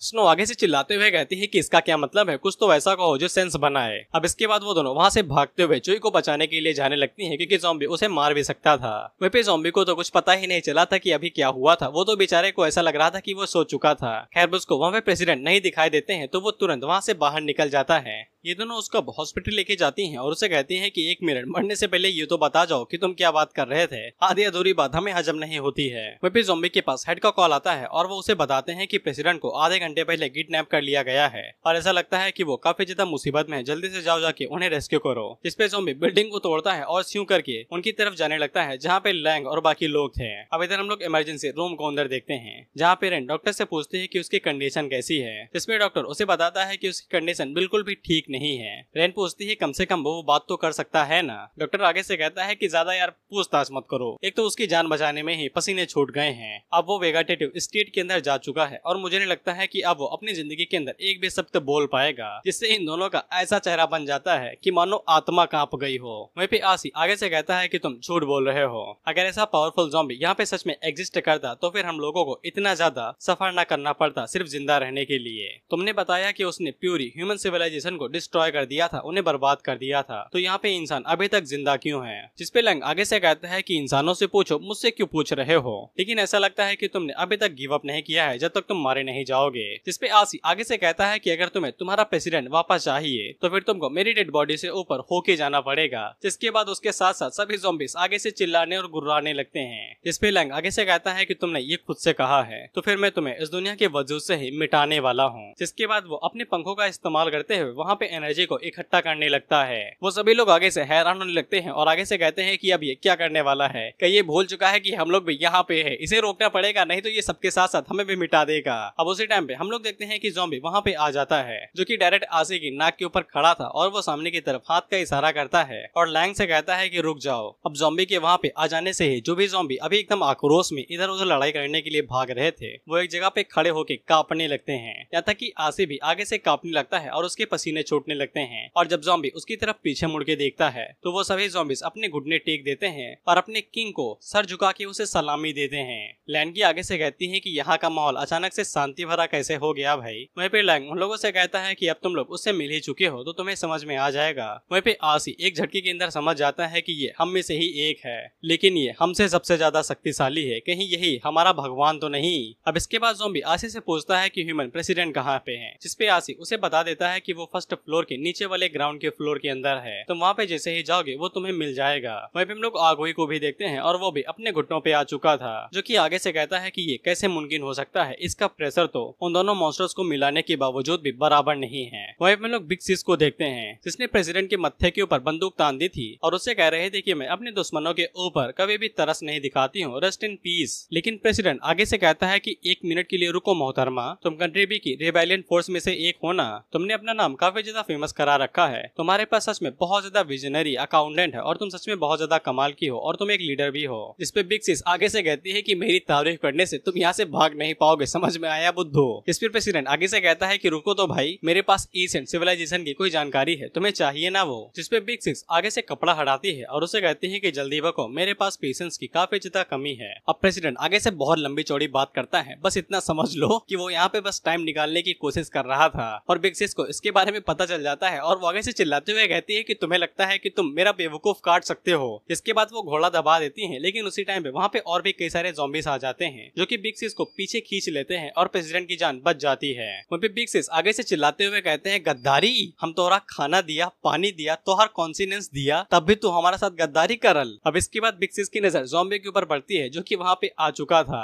और बिग सिस उससे पूछती है कि तुम कौन हो, जिसपे ज़ॉम्बी आगे से बिल्कुल सीरियस था और उसके सीरियस होने की वजह से वो सभी ज़ॉम्बीज बिग सिस को और भी ज्यादा जोरों से पकड़ लेते हैं और नीचे दबा के उसका सर झुकाने लगते हैं। ज़ॉम्बी बिग सिस से कहता है कि मैंने कभी भी नहीं सोचा था कि कंट्री बी के ज़ॉम्बीज को एक इंसानी लड़की कंट्रोल कर रही होगी। खैर इससे क्या फर्क पड़ता है, कंट्री बी के अंदर लीडरशिप के अंदर मेरा कोई भी इंटरेस्ट नहीं है, लेकिन तुम इस आदमी को नहीं मार सकती हो। अब इससे चीफ को चैन की सांस आती है कि वो जिंदा बच गए। वह बिग सिस अपने ज़ॉम्बी से कहते हैं कि तुम लोग क्या कर रहे हो, जल्दी से उन्हें रोको, हम लोग ऐसे भी उन लोगों को जाने नहीं दे सकते हैं। लेकिन जब वो ज़ॉम्बीज को देखती है तो फिर उसे पता चलता है कि इन लोगों के पास कोई भी रिएक्शन नहीं है और उसे समझ में आ जाता है कि शायद से इन्हें कंट्रोल किया जा रहा है, लेकिन कॉन्सिनेंस इनहैंसिंग डिवाइस तो काम नहीं कर रहा था। वहाँ पे ज़ॉम्बी जाते हुए अपने लोगों से कहता है कि तुम इसे जाने दे सकते हो जब हम लोग यहाँ से चले जाएंगे। याद रखना कि हम लोग सिविलाइज ज़ॉम्बीज हैं, हम लोग बिल्कुल भी कत्लेआम नहीं मचाते हैं। अब इसके बाद ज़ॉम्बी प्रेसिडेंट को सही सलामत बाहर ले आता है और प्रेसिडेंट आगे से कहता है कि यार मैं तो बस सुसु करने के लिए गया था, मुझे क्या पता था कि मूतने पे भी इतना बड़ा बवाल हो जाएगा। वहीं पे ज़ॉम्बी अपने मन के अंदर सोचता है कि मुझे याद आया था कि मैं प्रेसिडेंट से एक बार मिलने के लिए गया था, जिसके बाद वो अचानक से यहाँ पे कैसे आ गए। ऐसा लगता है कि ह्यूमन प्रेसिडेंट के पास भी एक्स्ट्रा ऑर्डिनरी एबिलिटी है, जबकि वो नकली वाला प्रेसिडेंट था, हेड चुई। हालांकि ज़ॉम्बी को तो असली वाले प्रेसिडेंट ही लग रहे थे दिमाग कम होने की वजह से, लेकिन इन दिनों का इस बात से मूड खराब हो गया था कि बस सुसु जाने पे इतना बड़ा बवाल हो गया। अब इसके बाद हमें बताया जाता है कंट्री ए के प्रेसिडेंट की ट्रिप और ज़ॉम्बी हेडक्वार्टर कंट्री बी के अंदर, ये सब कुछ एक दिन के अंदर ही खत्म हो गया। इसके बाद ज़ॉम्बी और बाकी सभी लोग होटल वापस चले गए। वहीं पर जाते हुए आगुई से कहता है कि तुम्हारी किस्मत अच्छी है कि तुम जिंदा रह गए, अब अच्छे से जीना। अब इसके बाद लैंग भी वहाँ से जाने लगता है। अब इसके बाद प्रेसिडेंट का सारा काम खत्म हो चुका था, बस एक ही दो मीटिंग बची थी और वो भी पूरी हो चुकी थी, लेकिन सिक्योरिटी टीम की वजह से ज़ॉम्बी को वहाँ पे ज्यादा मेहनत करनी पड़ रही थी, 24 घंटे रखना पड़ रहा था। वहीं पे एक बच्चा लैंग और फर को देख के कहता है कि मम्मी वो देखो कितनी प्यारे प्यारे डॉगीज हैं, और मैं ये बात लिख के देता हूँ कि ये बच्चा साइको है, वो भी एक नंबर का, किस एंगल से तुम्हें ये क्यूट लग रहे हैं। और उसी टाइम पे हम लोग रेन और स्नो को देखते हैं और इनकी मेंटल स्टेट पूरी तरीके से बर्बाद हो चुकी थी, इन्हें डिप्रेशन PTSD सब कुछ हो चुका था। जिसके बाद प्रेसिडेंट वापस अपनी कंट्री लौट आते हैं। अब इसके बाद हम लोग देखते हैं कि लैंकी और वायलेट आपस में कॉम्बैट मैच कर रही थी, ये कौन सबसे ज्यादा शक्तिशाली है। वहीं पे वायलेट लैंकी को बता रही थी कि कैसे तुम अपनी स्ट्रेंथ के ऊपर कंट्रोल कर सकती हो, लेकिन लैंकी आगे से कहती है कि मुझे इसे घंटा फर्क नहीं पड़ता है। इसके बाद वो डायरेक्ट वायलेट के ऊपर अटैक कर देती है और उन दोनों की ही स्पीड काफी ज्यादा थी, तो वो दोनों पूरी ताकत के साथ लड़ रही थी और किसी को कुछ भी दिखाई नहीं दे रहा था। वहीं पे लैंकी दोबारा अपने इमोशंस के ऊपर कंट्रोल खोने लगती है, तो डुआन उससे कहती है कि कंट्रोल रखो भाई, कंट्रोल। जिसके बाद डुआन अपने चेले के ऊपर चिल्लाते हुए कहती है कि देख क्या रहो, जल्दी से इनके कॉम्बैक्ट पावर रिपोर्ट करो, पता करो कि ट्रांसफॉर्मेशन के बाद कितनी ज्यादा पावर इन दोनों की बढ़ी है। वहीं पे ये दोनों तो पागलों की तरह लड़ाई करे जा रही थी और कोई भी हार मानने को राजी नहीं था। और डुआन आगे से चिल्लाते हुए कहती है कि लड़ाई करना बंद करो, बिल्डिंग नीचे गिर जाएगी, हम लोगों ने पहले ही तुम्हारी कॉम्बैक्ट पावर के डेटा को रिकॉर्ड कर लिया है। लेकिन वो दोनों अभी भी नहीं रुक रहे थे और लड़ाई करते जा रही थी। अब तो बात इस हद तक आगे बढ़ जाती है कि वो दोनों अपनी अपनी शॉट्स बाहर निकाल लेती हैं और उनके लड़ाई करने की वजह से पूरी सिटी हिलने लगी थी। जो लोग वहाँ पे फोन चला रहे थे उन्हें डर लगने लगा था कहीं बिल्डिंग ऊपर न गिर जाए। अब इसके बाद लैन की वायलेट के ऊपर एक जोरदार अटैक करती है, जिससे वहाँ पे पूरी जगह हिलने लगती है। डुआन आगे से कहती है कि अब पानी सर से ऊपर जा चुका है, जल्दी से बेहोश करने वाली गैस रिलीज करो। लेकिन गैस रिलीज होने के बावजूद वो दोनों नहीं रुक रही थी और फाइट करने को आगे बढ़ी रही थी। लेकिन जैसे ही वहाँ पे गैस का असर होता है तो वो दोनों अपने होश में आ जाती हैं और ज्यादा पावर यूज करने की वजह से उन्हें खून की उल्टी होने लगती है। डुआन उन लोगों को बताती है कि ट्रांसफॉर्म करने के बाद उनकी जो ओरिजिनल स्ट्रेंथ रहती है वो बढ़ के 20 गुना हो जाती है। ट्रांसफॉर्म करने के बाद उनकी स्ट्रेंथ 20 गुना बढ़ जाती है, जो कि डुआन के ट्रांसफॉर्म करने के बाद से भी बहुत ज्यादा है। साथ ही में उन दोनों ने फाइट के दौरान एक दूसरे के दिल के अंदर शॉट घुसा दी थी, लेकिन उन दोनों के ट्रांसफॉर्मेशन खत्म होने के बावजूद उनकी बॉडी ने दोबारा दिल को रिजनरेट कर लिया, जबकि वो लोग ट्रांसफॉर्म भी नहीं थे। इसीलिए आसान शब्दों में वो दोनों अब ज्यादातर इंसान नहीं रहे हैं, मॉन्स्टर बन चुके हैं। लैन की आगे से कहती है कि इसका मतलब ये हुआ कि वो पावर लेने के चक्कर में हम लोगों को यही कीमत अदा करनी पड़ेगी। लेकिन वायलेट आगे से कहती है कि नहीं, हम लोग इंसान हैं, हमारे पास कॉन्शियस है और एक जिंदा बॉडी है। हम दोनों उन बिना दिमाग के क्रीचर्स की तरह नहीं है जो बस इधर उधर भागा करते हैं। तो हम लोग इस तरीके से इंसान क्यों नहीं हो सकते हैं? मुझे अच्छे से पता है कि जिनके पास कॉन्शियस नहीं होती है उन्हें ज़ॉम्बीज कहा जाता है। लुआन आगे से कहती है कि तुम लोग गलत नहीं हो, लेकिन वायलेट आगे से कहती है कि यहाँ पे कोई भी लेकिन नहीं है। हमें सिर्फ एक इक्विपमेंट बनाने के ऊपर फोकस करना चाहिए जो हमारी मदद करेगा हमारे इमोशंस को कंट्रोल करने में। कुछ ही दिनों के अंदर यहाँ पे मीटिंग शुरू होने वाली है। मैं अपने ऊपर से कंट्रोल खो के सभी लोगों को मारना नहीं चाहती हूँ। अब इसके बाद हमें बताया जाता है कंट्री से आने के बाद ज़ॉम्बी को एक बहुत ज्यादा सुकून की रात मिली और वो आराम से अपना डिनर कर रहा था और ज़ॉम्बी अपनी शांति भरी जिंदगी को पाके काफी ज्यादा खुश था। अब उसी टाइम पे उसकी डोरबेल बजती है और जब वो दरवाजा खोलता है तो वहाँ पे वायलेट थी जो कि ज़ॉम्बी को बताती है कि प्रेसिडेंट उससे मिलना चाहते हैं। अब इसी बीच हम लोग जिमी को देखते हैं जिसने अपना सारा काम पूरा कर लिया था। अब इसी टाइम पे डबल बैटरी की नजर एशियन पर्सन के ऊपर पड़ती है जो कि दो केमिकल्स को आपस में मिला रहा था। डबल बैटरी उसे पूछता है कि तुमने तो कहा था कि तुम मैकेनिकल सूट्स बनाने में स्पेशल हो, तो फिर तुम ये बायोलॉजी के अंदर क्यों घुसे पड़े हो जैसा कि हम लोग करते हैं। इस पे एशियन पर्सन उसे बताता है कि ये लिक्विड मेटल है, नैनो टेक्नोलॉजी। जरा ये सोचो कि कैसे अर्थ का नेचुरल मेटल्स अकेले ही हमारे टेक्नोलॉजी को एम्पायर को सपोर्ट कर सकता है। और हम लोग देखते हैं कि जो केमिकल उसने मिलाया था वो भाई हवा में कंट्रोल होने लगता है और ये बिल्कुल भाई नैनोटेक की तरह नहीं था। ये पार्टिकल हवा में उड़ रहे थे और इनको जैसे चाहे वैसे मन की मदद से तुम लोग कंट्रोल कर सकते हो। और वो डबल बैटरी को बताता है कि ये लिक्विड मेटल आराम के साथ स्पेस के अंदर फ्लो कर सकता है, यहाँ तक कि वो हर एक शेप के अंदर ट्रांसफॉर्म हो सकता है जिस शेप के बारे में तुम सोचोगे। और इस तरीके के एलॉय यानी कि धातु को डिस्ट्रॉय करना यानी कि स्मैश करना पूरे प्लेनेट को स्मैश करने के बराबर होगा। जिसपे डबल बैटरी आगे से हैरान होते हुए कहता है कि इतना शक्तिशाली कि हमारी दुनिया के अंदर पहले एग्जिस्ट किया करता था। इसे एलॉय के अंदर बदलने के बाद सिर्फ 1 ग्राम इतना ज्यादा रिएप्लिकेट होके इन्फिनिटी के अंदर बदल सकता है। और डबल बैटरी आगे से चिल्लाते हुए कहता है कि ये हमारे मुकाबले में बहुत ज्यादा एडवांस है। पहले के टाइम में एशियन पर्सन कितना ज्यादा एडवांस हुआ करते थे और उनकी टेक्नोलॉजी कितनी ज्यादा आगे थी। इस पे एशियन पर्सन आगे से कहता है कि बेशक हमारी टेक्नोलॉजी बहुत ज्यादा एडवांस थी, हमारे टेक्नोलॉजी के सामने तुम लोग तो कचड़ा हो कचड़ा। जब हम लोग जिंदा रहा करते थे तो फिर हमारे लिए कुछ भी नामुमकिन नहीं था। हम लोग जो भी चीज चाहते थे एआई हमारे लिए कर देता था। ये बिल्कुल इस तरीके का था जैसे कि हम लोग बड़े बड़े बेबीज को आराम से पाल रहे हो। लेकिन इसके बावजूद इससे कोई फर्क नहीं पड़ता है कि हमने टेक्नोलॉजी में कितनी बड़ी बड़ी चीजें कर दिखाई थी, लेकिन इसके बावजूद हम लोग उसके खिलाफ जीत नहीं पाए। डबल बैटरी आगे से कहता है क्या वो सच में इतना ज्यादा शक्तिशाली था, क्या हम लोग उसके खिलाफ जीत भी सकते हैं? आखिर तुम लोगों ने उसकी जैसी चीज बना ही क्यों दी?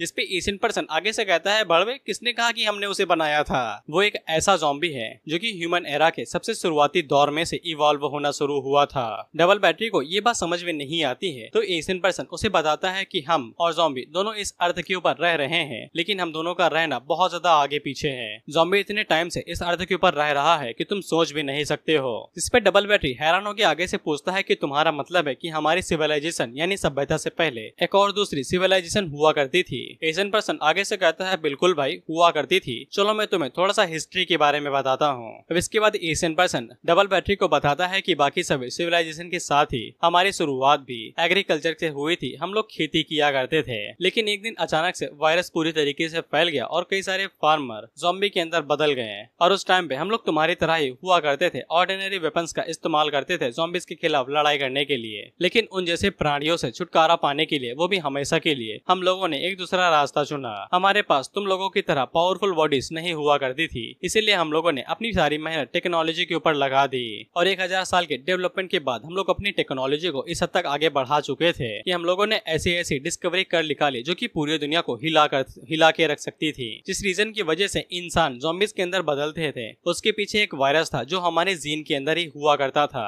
और ये वायरस किसी बाहरी चेंज की वजह से नहीं हुआ करता था। और जब हम लोग ह्यूमन सिविलाइजेशन के ओरिजिन के बारे में और भी ज्यादा रिसर्च कर रहे थे, तब हमें इससे भी ज्यादा डरावनी चीज के बारे में पता चला कि ज़ॉम्बी भैया सबसे पहले सिविलाइजेशन के सबसे पहले बैच के ह्यूमंस में से एक थे। यानी कि जब इंसान पैदा हुए थे, ज़ॉम्बी तब से जिंदा है। और ज़ॉम्बी सबसे पहले ह्यूमन बैच से ट्रांसफॉर्म होना शुरू हुआ था और उसके बारे में समझना इन लोगों की समझ से परे था। और जब ये लोग अपने जीन के ऊपर रिसर्च कर रहे थे और कुछ पता लगाने की कोशिश कर रहे थे, तब इन्हें पता चला था कि इन लोगों के जीन के अंदर 6 सिविलाइजेशन पहले से ही एग्जिस्ट करती हैं। यानी कि 6 सभ्यता बनी, उन्हें ज़ॉम्बी ने डिस्ट्रॉय कर दिया और 7वीं सभ्यता जाके अब चल रही है। और एक सिविलाइजेशन के अंदर कितने साल होते हैं अभी तक किसी को भी नहीं पता है, सबने अंदाजा लगाया है। कुछ को लगता है कि एक सिविलाइजेशन के अंदर 340 साल होते हैं, कुछ को 10,000, कुछ को 12,000। हालांकि एशियन पर्सन आगे बताता है कि ये 6 सिविलाइजेशन आगे बढ़ी बढ़ी, आजाद हुई, दोबारा नीचे गिरी, तबाह हुई और इन सभी चीजों का अस्तित्व ज़ॉम्बी के साथ जुड़ा हुआ है। आसान शब्दों में ज़ॉम्बी एक सिविलाइजेशन से ज्यादा सिविलाइजेशन जी लिया है। जिमी आगे से कहता है कि तुम ये कहना चाहते हो कि ज़ॉम्बी उससे भी ज्यादा एशियंट है जितना हम लोग उसे समझते हैं। एशियन पर्सन आगे से कहता है कि बाकी तो तुम लोग जानते ही हो। उसके जैसे छोटे मोटे कीड़े जैसे एग्जिस्टेंट को अर्थ के बारे में जब इस बारे में पता चला तो हमारी रूह कांप गई, हमारी हड्डियां कांपने लगी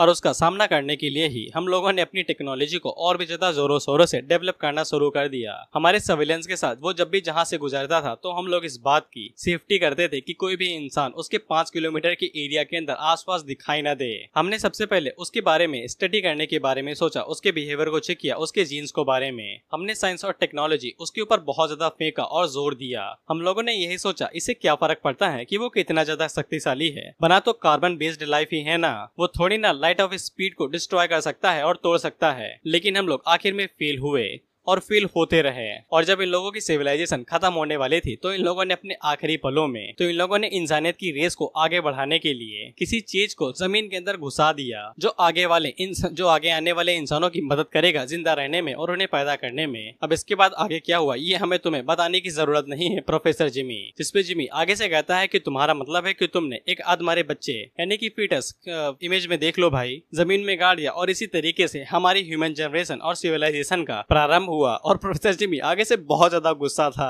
और बेशक यार ये चीज सेंस बनाती है, तुम पैदा हो गए चलो हो गए, तुम्हें पाल पोस के बड़ा कौन करेगा भाई, चलना कौन सिखाएगा। जिसपे एशियन पर्सन आगे से कहता है कि ठंडा रखो भाई, हमारे पास कई सारे मर्द और औरत है जो आराम के साथ फ्रीली रिप्रोड्यूस कर सकते थे यानी बच्चे पैदा करना। और वैसे भी ये सारी चीजें हजारों साल पहले की हैं और अब तक तो तुम्हारे जेनेटिक पूरी तरीके से चेंज हो चुके हैं। एग्जाम्पल के लिए तो हमने कभी सोचा भी नहीं था कि तुम्हारे जैसा कोई जीनियस बंदा यहाँ पे अपीयर होगा और यहीं से हमारी ह्यूमन रेस दोबारा आगे बढ़ेगी। जिमी वहां से जाते हुए कहता है कि देखो मुझे तुम्हारी बात नहीं सुननी है, मैं यहाँ से जा रहा हूँ, बस जैसे ही काम पूरा हो जाए मुझे बुला लेना। अब इसके बाद हम लोग देखते हैं कि इन लोगों ने बॉडी की जीन से ज़ॉम्बी की जीन से बॉडी बना ली थी और अभी तक इसे कॉन्सिनेंस नहीं दी गई थी। जिमी एशियन पर्सन से कहता है कि मैंने अपना काम पूरा कर दिया है, अब तुम्हारे ऊपर है जो तुम्हें करना है। जिसपे एशियन पर्सन आगे से कहता है कि सबसे पहले हमें ये नैनोमेटल उसकी बॉडी के अंदर इंजेक्ट करना पड़ेगा। हम लोग यहाँ पे ज़ॉम्बी का मैकेनिकल वर्जन बनाने वाले हैं दुनिया के सबसे शक्तिशाली नैनो मेटल्स के साथ, जो कि यूनिवर्स का सबसे शक्तिशाली मेटल है।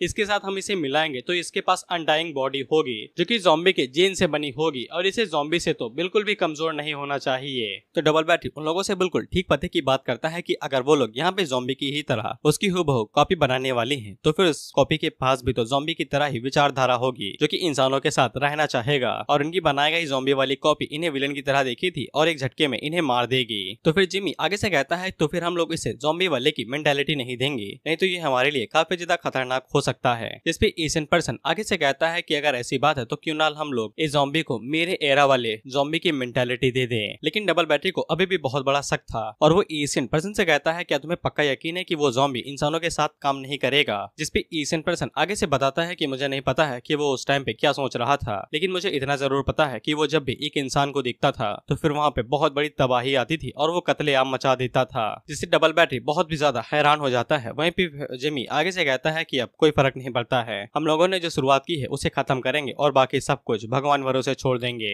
अब इसके बाद हम लोग समुद्र के अंदर कई सारी नेवी शिप्स और प्लेन्स को देखते हैं जहाँ पे ज़ॉम्बी आए हुए थे। वहीं पे ज़ॉम्बी वायलेट से पूछता है कि मुझे यहाँ पे क्यों लाया गया है, तुमने तो कहा था कि हमें ऑफिस के अंदर जाना है। इस पे वायलेट उसे कहती है कि तुम खुद ही देख लो और हम लोग देखते हैं कि वहाँ पे कई सारे नेवी सील्स आए हुए थे और साथ ही में जेट्स भी थे, शायद से कोई एक्सरसाइज होने वाली है। वहीं पे प्रेसिडेंट जैसे ही ज़ॉम्बी को देखते हैं तो वो खुशी खुशी जाते हैं और उसे गले लग के उसे शुक्रिया कहते हैं कंट्री बी के अंदर उसकी जान बचाने के लिए। इसके बाद वो ज़ॉम्बी को साइड में लेके जाते हैं और उससे कहते हैं कि मैंने तुम्हारे लिए बहुत बड़ा गिफ्ट तैयार किया है, बताओ मुझे तुम्हें क्या चाहिए, पैसा औरतें, अगर ये कम पड़े तो चड्डी में मैं खुद आ जाऊं, अगर तुम्हें ये भी पसंद नहीं है तो फिर मैं तुम्हारे लिए और भी बड़ा कुछ कर सकता हूँ जो तुमने सोचा भी नहीं होगा। वायलेट और लैंड के बारे में क्या ख्याल है। इस पे ज़ॉम्बी कहता है कि नहीं नहीं मैं ऐसे अकेला ही ठीक हूँ, तन्हाई मुझे नहीं डसती है। लेकिन प्रेसिडेंट आगे से कहते हैं कि ऐसा लगता है कि मुझे तुम्हें और कुछ देना पड़ेगा। इसके बाद वो ज़ॉम्बी को सामने की तरफ इशारा करते हुए कहते हैं कि मैं तुम्हें ये पूरी नेवी आर्मी देने वाला हूँ, जिसके अंदर 4 एयरक्राफ्ट कैरियर होंगे और 60 वॉरशिप होंगे। और अब से तुम हमारे अपग्रेड वर्जन ऑफ चीफ होगे, जिसके पास ग्राउंड एंड वाटर दोनों टाइप की नेवी होगी। और अब से हमारी कंट्री की आधी जाने तुम्हारे कंधों के ऊपर हैं। उम्मीद करता हूँ कि वो तुम्हारी वजह से मारे नहीं जाएंगे।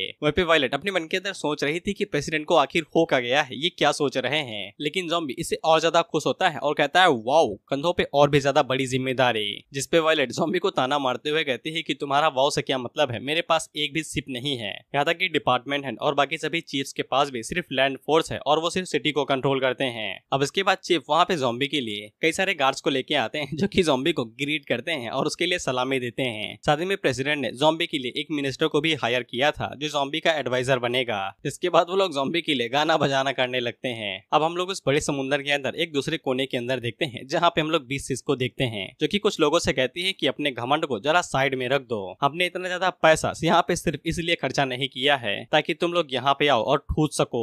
हम लोग वहाँ पे ब्लड क्वीन को देखते हैं, जहाँ पे उसके चेले भी आए हुए थे। वहीं पे लिंक 2 आगे से कहता है कि आप चिंता क्यों करती हैं, हम लोग यहाँ पे अच्छे से डिस्कस करेंगे कि आपने हमें यहाँ पे क्यों बुलाया है। जिसपे बिग सिस उसे बताती है कि कंट्री ए और कंट्री के बीच में एक्सचेंज मीटिंग होने वाली है, जहाँ पे वो लोग पानी के ऊपर अपनी फायर पावर को कंपेयर करेंगे। और मैं चाहती हूँ कि तुम लोग हमारी मदद करो एनिमी के अंदर घुसने में, जिससे मैं उन लोगों को मजबूर कर सकूं एक दूसरे के ऊपर हमला करने में। क्या तुम लोग मदद कर पाओगे? स्पेलिंग आगे से कहती है कि बेशक इस काम में तो हम सबसे ज्यादा आगे हैं, वैसे आप हमें पैसा कितना पे करेंगी। इस पे बिग सिस आगे से बताती है 3000 टन सोना, हिंदी में 12,30,000 करोड़। और हाँ, एक और चीज, अपने क्वीन से कह दो कि ये घटिया एक्सप्रेशन अपने चेहरे से हटा दे। वहीं पे लिंक की तो आंखें चमक उठती हैं इतने पैसों का नाम सुन के। इसके बाद वो क्वीन से कहता है कि मुस्कुरा दीजिए, और वैसे क्या आप हमारे लोन के बारे में भूल चुकी हैं? वो कमीना ब्लैक की लोन का इंटरेस्ट बढ़ा के 40% कर दिया है। हम लोग इससे अपना लोन भी पे कर देंगे और अपनी जमीन भी खरीद लेंगे, फिर हमें गली के बीच में सोने की जरूरत नहीं है। अब इसके बाद क्वीन बिग सिस की तरफ आगे बढ़ रही थी, तो साओ उसे रोक लेता है और उसे कहता है कि हमसे 5 मीटर की दूरी बनाए रखो।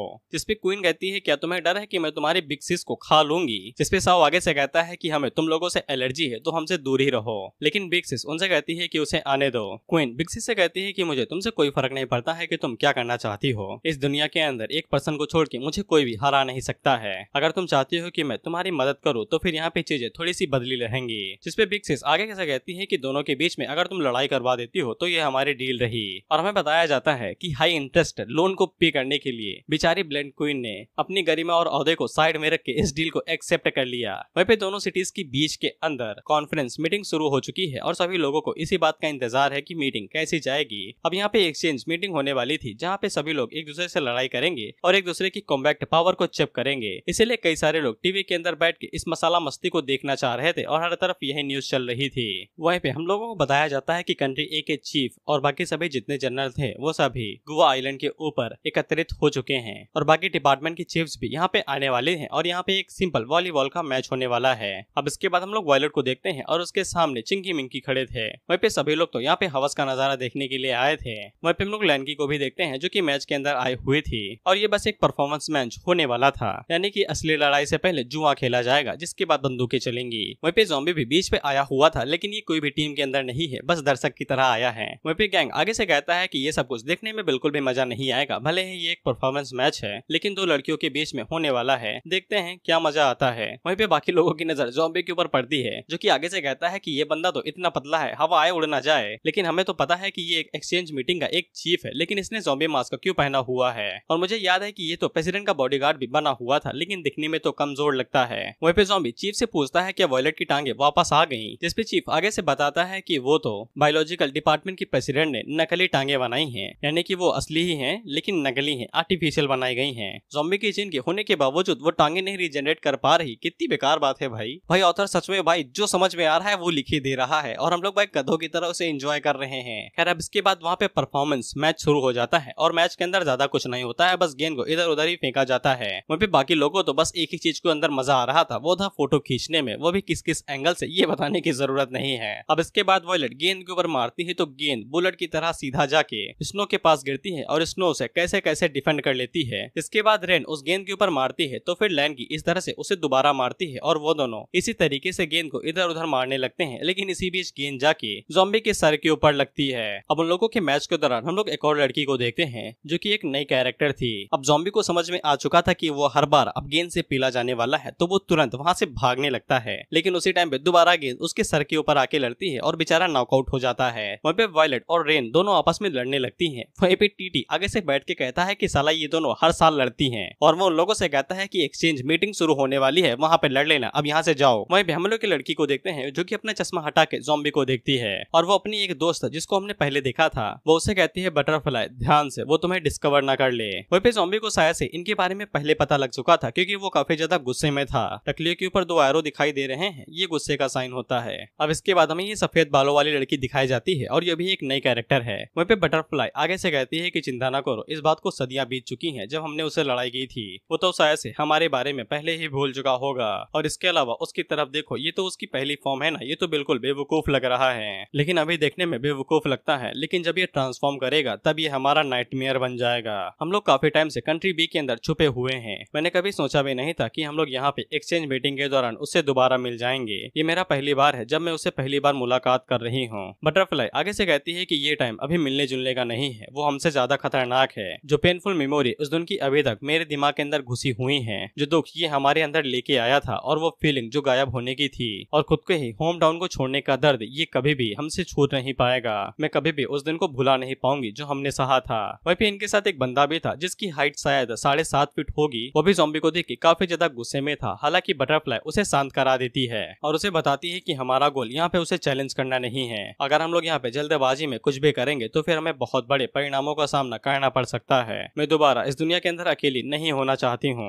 अब इसके बाद हमें इस सफेद बाल वाली लड़की का नाम पता चलता है जो कि होता है नियाई, और बटरफ्लाई उसे कहती है कि मुझे पता है कि तुम दोबारा उस तरीके से सोना नहीं चाहती हो जिससे तुम्हें जगाया गया है, लेकिन हम लोगों को पहले वो काम पूरा करना पड़ेगा जिसके लिए हम लोग यहाँ पे आए हुए हैं। उसे जितना ज्यादा हो सके उतनी दूरी बनाए रखो और उसके ऊपर नजर रखो, और सबसे जरूरी चीज जो हम लोगों को पता लगानी है वो है इस बास्टर की लिमिट, कि ये कमीना किस हद तक जा सकता है और इसकी आखिरी पॉइंट कहाँ पे है, कब जाके ये थकेगा और रुकेगा। अब इसके बाद हम लोग डबल बैटरी और एशियन पर्सन को देखते हैं, और इन लोगों का काम पूरा हो चुका था और डिजाइन भी बन चुका था मेका रोबोट मेका ज़ॉम्बी के लिए। अब इसके बाद हम लोग कई सारे एयरक्राफ्ट्स को देखते हैं जो कि एक्सचेंज मीटिंग के लिए जा रहे थे। वहीं पे एक हेलीकॉप्टर इन लोगों की लड़ाई को रिकॉर्ड करने के लिए आया हुआ था जो कि न्यूज की तरह काम करेगा। वहीं पे रिपोर्टर आगे से बताती है कि कंट्री ए अपने शिप्स को आगे की तरफ बढ़ाना शुरू कर दी है, और जिन लोगों को इस लड़ाई का इंतजार था वो बहुत जल्द ही होने वाली है। वहीं पे हम लोग ज़ॉम्बी को देखते हैं जो कि कुछ शिप्स को कंट्रोल करने वाला था, यानी कि जितने भी चीफ हैं उनको अलग अलग बटालियन दी गई है, और ज़ॉम्बी की सबसे स्ट्रॉन्ग बटालियन है। कैप्टन ज़ॉम्बी के पास आता है और उससे पूछता है कि हमें आगे क्या करना है। वहीं पे हम लोग ज़ॉम्बी को देखते हैं तो फिर उसको उसका मिलिट्री सूट दे दिया गया था, और भाई साहब के पास हुडी है, आई लव द हुडी। अब इसके बाद हमें बताया जाता है कि कुछ महीनों की ट्रेनिंग के बाद ज़ॉम्बी के पास उसकी खुद की नेवी फोर्स है, और ट्रेनिंग के बाद ज़ॉम्बी के जितने भी सबऑर्डिनेट्स थे वो सभी इतने ज्यादा फेमिलियर हो चुके थे कि वो ऑपरेशन को कंट्रोल कर सकते थे मदरशिप्स के ऊपर। यहाँ तक कि ज़ॉम्बी के सबऑर्डिनेट्स ने अलग अलग तरह के एयरक्राफ्ट यानी कि प्लेन्स, जेट्स और वेपन्स को चलाना भी सीख लिया। यहाँ तक कि वो लोग लैंड, एयर और सी स्ट्राइक्स को भी काफी अच्छे से कोऑर्डिनेट करने लगे थे। कंट्री बी के लोगों ने कभी भी सोचा भी नहीं होगा कि जो वेपन को वो लोग ज़ॉम्बी से लड़ने के लिए बना रहे हैं, ज़ॉम्बी का एक अलग ही ट्रुप उन्हें ऑपरेट कर रहा होगा। अगर कंट्री बी के लोगों को इस बारे में पता चल जाता है कि उनकी मुंडी के ऊपर जो चीजें उड़ रही हैं उनके अंदर ज़ॉम्बीज बैठे हुए हैं, तो भगवान ही जाने कि उनको कितना बड़ा सदमा लगेगा और वो क्या सोचेंगे। वहीं पे हम लोग वायलेट को देखते हैं और उसके पास ज़ॉम्बी का एक बॉस आता है जो कि उसे बताता है कि ज़ॉम्बी चाहता है कि वायलेट उनकी फ्लीट यानी शिप को ज्वाइन कर ले। वहीं पे ज़ॉम्बी ने इनविटेशन लैंकी के पास भी भिजवाया था। वो ज़ॉम्बी उसे कहता है कि आपकी यूनिफॉर्म रेडी है, लेकिन लैंकी आगे से कहती है कि जो लोग कंसोल पोजीशन पे होते हैं उन्हें यूनिफॉर्म पहनने की जरूरत नहीं होती है। रिपोर्टर हम लोगों को बताता है कि वो समुद्र के बीचों बीच कंट्री ए के ज़ॉम्बी शिप के ऊपर है, और इस टाइम कंट्री ए ने अपनी पूरी नेवी आर्मी को यहाँ पे भेज दिया है, टोटल 3 फ्लीट्स के साथ। और कंपटीशन इस बात के ऊपर होने वाला है कि कौन इस आइलैंड के ऊपर कब्जा करेगा। और इस टेस्ट का मतलब ये होने वाला है कि हर एक कंट्री के कॉन्सोल्स और चीफ्स के बीच में वो लोग कैसे कोऑपरेट करते हैं और अपनी एबिलिटी का इस्तेमाल करते हैं आइलैंड के ऊपर कब्जा करने के लिए। वहीं पे कंट्री ए और कंट्री बी दोनों एक दूसरे से कॉम्पीट कर रही थी। अब इसके बाद हमें बताया जाता है कि कंट्री ए के पार्टिसिपेंट्स 3 हिस्सों में बांटे गए हैं, जिनमें से पहला ज़ॉम्बी की फ्लीट होने वाली है। इसके बाद कंट्री ए के उनके डिपार्टमेंट हेड लीड करेंगे जो कि एक फर्स्ट फ्लीट को लीड करेंगे। इसके बाद उनका तीसरा नेवी फ्लीट भी है जिसको ये लोग लीड करने वाले हैं। इनके बारे में कोई जानकारी नहीं कि इनका नाम क्या है। वहीं पे दूसरे हाथ कंट्री बी की भी टीम तैयार खड़ी है, और उनकी पहली फ्लीट एक टुकड़ी तरह समझ लो, और उनकी पहली फ्लीट को जनरल बांगू और सिस्टर याओ कंट्रोल करने वाली हैं, यानी ये 2 बहनें। और उनकी दूसरी नेवी फ्लीट को लेफ्टिनेंट जनरल जियांगहुआ कंट्रोल करेंगे, और उनकी तीसरी नेवी फ्लीट को जनरल हु लीड करेंगे। न्यूज रिपोर्टर बाकी लोगों को बताती है कि हर साल की तरह इस बार भी किसी भी जनरल ने ने उनसे इंटरव्यू देने को मना कर दिया है। लेकिन इस बार उनकी किस्मत चमक गई है क्योंकि इस बार कंट्री ए के सेकंड लीडर ज़ॉम्बी भाई साहब उनके साथ बात करने को राजी हो चुके हैं और वो न्यूज रिपोर्टर ज़ॉम्बी से पूछते हैं कि आप कंट्री ए की नेवी फ्लीट के बारे में क्या सोचती हैं, क्या वो लोग एडवांटेज के अंदर हैं और आपको क्या लगता है कि इस बार इस कंपटीशन को कौन जीतने वाला है। जिसमें ज़ॉम्बी आगे से मुस्कुराते हुए कहता है कि मुझे लगता है कि हमें लड़ाई कम करनी चाहिए और शांति से जीना चाहिए, तभी तो सब लोग आराम से घर जा पाएंगे और आराम से खाना खा पाएंगे। वहीं पे एक बच्चा इस न्यूज को देख के कहता है कि इसे तो नेता होना चाहिए, बातें पॉलिटिशियन वाली करता है और लीड आर्मी को करता है। अब इसके बाद रिपोर्टर वायलेट से पूछती है कि उसे क्या लगता है कि ताकत कहां से आएगी और क्या उसे लगता है कि वो जीत पाएगी। इसमें वायलेट आगे से कहती है कि मैं जीत इसी बात को मानूंगी कि वो शिप को नदी के अंदर न कूदा दे। वहीं पे लैंकी से भी यही सवाल पूछा जाता है तो वो आगे से कहती है कि मुझे लगता है कि ये शिप डूबने वाली है। अब इसके बाद हम लोग स्नो को देखते हैं। इसको ये टास्क काफी ज्यादा इजी लग रहा था कि इन्हें एक आइलैंड के ऊपर कब्जा करना है, जबकि पिछली बार इन्हें कई सारे ज़ॉम्बीज को मारना पड़ा था। चलो हेड ने अपनी बात के ऊपर कायम रखा और ज़ॉम्बीज को नहीं मारा। वहीं पे रेन आगे से कहती है कि तुमने थर्ड फ्लीट के बारे में सुना है जिसमें कई सारी नई औरतें हैं और उन्हें अचानक से अपर रैंक क्यों दे दी गई है, क्या तुम उनके बारे में जानती हो। जिसमें स्नो आगे से बताती है कि मुझे इतना पता है कि वो लोग काफी टाइम से छुपके काम कर रहे थे और उन्हें रिसेंटली ही प्रमोट कर दिया गया है, पता नहीं उनके अंदर ऐसी क्या स्पेशल बात है। वहीं पे हम लोग बटरफ्लाई और नियाई को देखते हैं और उनकी साथी को कुछ अजीब सी बदबू आती है, लेकिन वो आगे से उन्हें कुछ भी नहीं बताता है। वहीं पे हम लोग ब्लड क्वीन को देखते हैं और वो भी अपनी मिशन की तरफ आगे बढ़ती जा रही थी, लेकिन बटरफ्लाई पे ज्यादा पूछने पे ये बंदा उन लोगों को बता देता है कि मुझे कोई ऐसा मिला है जो हमारे लिए मुसीबत खड़ी कर सकता है और इसका ओरिजिन मेरी तरह ही सेम है। तुम हमको एक ही स्पीसीज का समझ सकते हो, लेकिन पता नहीं मुझे उसका ऑरा अभी बहुत ज्यादा कमजोर दिखाई दे रहा है। जिसपे बटरफ्लाई काफी हैरान होती है और कहती है कि तुम्हारे ही स्पीसीज का, लेकिन उसका ऑरा इतना ज्यादा कमजोर कैसे हो सकता है। जिसपे वो बंदा आगे से बताता है कि शायद से उसे गायब हुए ज्यादा टाइम नहीं हुआ होगा। अब इसके बाद हम लोग उसी आइलैंड को देखते हैं जो कि एटलांटिक ओशन होता है और इसी आइलैंड के ऊपर कब्जा करने की लड़ाई हो रखी है। अब इसके बाद हम लोग देखते हैं कि कंट्री बी की फ्लीट जो कि सेकंड फ्लीट है वो आइलैंड के पास पहुंच चुकी है और इनके बगल में ही कंट्री ए की थर्ड फ्लीट है। इसीलिए ये लोग बिना कुछ देखे दागे सीधा गोली दाग देते हैं कंट्री ए की फ्लीट के ऊपर। वह भी न्यूज रिपोर्टर आगे से कमेंट्री करते हुए कहता है कि कंट्री बी की सेकंड फ्लीट ने ओपन फायर कर चुका है कंट्री ए के थर्ड फ्लीट के ऊपर और लोगों ने 3 पॉइंट को खो दिया है। अब यहाँ पे भाई घमासान युद्ध तो नहीं होने वाला था, बेशक ये लोग पेंट के साथ खेलने वाले थे, अगर इनके ऊपर पेंट लग जाता है तो इनके 3 पॉइंट माइनस होंगे। वहीं पे गैंग हेड से कहता है कि वो लोग फाइट कर रहे हैं, हमें क्या करना चाहिए, वो लोग अभी तक फाइट बैक क्यों नहीं कर रहे हैं, उनका सॉसेज चीफ पता नहीं क्या कर रहा है, उसने तो अभी तक कुछ भी नहीं किया। वहीं पे रिपोर्टर आगे से कहता है लेडीज एंड जेंटलमैन क्या तुम लोगों ने देखा कंट्री बी ने बिल्कुल भी होल्ड बैक नहीं किया और डायरेक्ट धावा बोल दिया। आइलैंड के ऊपर कब्जा करने के अलावा उन लोगों ने डायरेक्ट उनकी थर्ड फ्लीट के ऊपर अटैक कर दिया है। ऐसा लगता है कि जिसके पास जितने ज्यादा हाईएस्ट पॉइंट होंगे वही जीतेगा। हम लोग अभी एडवांस में चल रहे हैं और हमारे पास एडवांटेज है। इसे कंट्री बी के जितने भी लोग थे वो सभी आगे से खुश हो जाते हैं और चीखने और चिल्लाने लगते हैं। अब इसके बाद इन लोगों का चीफ सॉसेज आगे से कहता है कि अब हम लोग और ज्यादा नहीं रुकेंगे, जो भी हमारे पास है वो सब कुछ फायर कर दो। तो फिर ये लोग अब उनके ऊपर भी पेंट की गोलियां बरसाने लगते हैं। वहीं पे हम लोग डबल बैटरी को देखते हैं जो कि एटलांटिक ओशियन के ऊपर था, यानी उसी आइलैंड के ऊपर जहाँ पे ये लोग धावा बोलने के लिए आए हुए हैं। अब जैसे ही वो इन लोगों की लड़ाई को देखता है तो फिर उसे ऐसा लगता है कि ये लोग उसे पकड़ने के लिए आए हुए हैं। वहीं पे थर्ड और सेकंड फ्लीट दोनों आपस में भाई कुत्ते बिल्ली की तरह लड़ रहे थे, कोई इधर से गोलियां फायर कर रहा था कोई दूर से, और बीच में उन लोगों की कम्युनिकेशन के जरिए बातचीत से लड़ाई हो रही थी। सॉसेज इधर से 4-5 गालियां फेंक के मारता तो लिंगजुआ उधर से 4-5 गोलियां फेंक के मारती। वहीं पे गैंग हेड से कहता है कि हमें क्या करना चाहिए, ऐसा लगता है कि सॉसेज हार रहा है। जिसपे हेड उसे कहता है कि तुम्हें इतनी दिक्कत क्यों हो रही है, अगर वो हार रहा है तो फिर हारने दो, वैसे भी जो भी उस आइलैंड के पहले लैंड के ऊपर कब्जा करेगा तो फिर उन्हें 40 पॉइंट ही मिलेंगे। उन दोनों बेवकूफों को आपस में ही लड़ने दो, तब तक हम चुपके से आइलैंड के अंदर घुस जाएंगे और वहाँ पे और भी ज्यादा पॉइंट होंगे।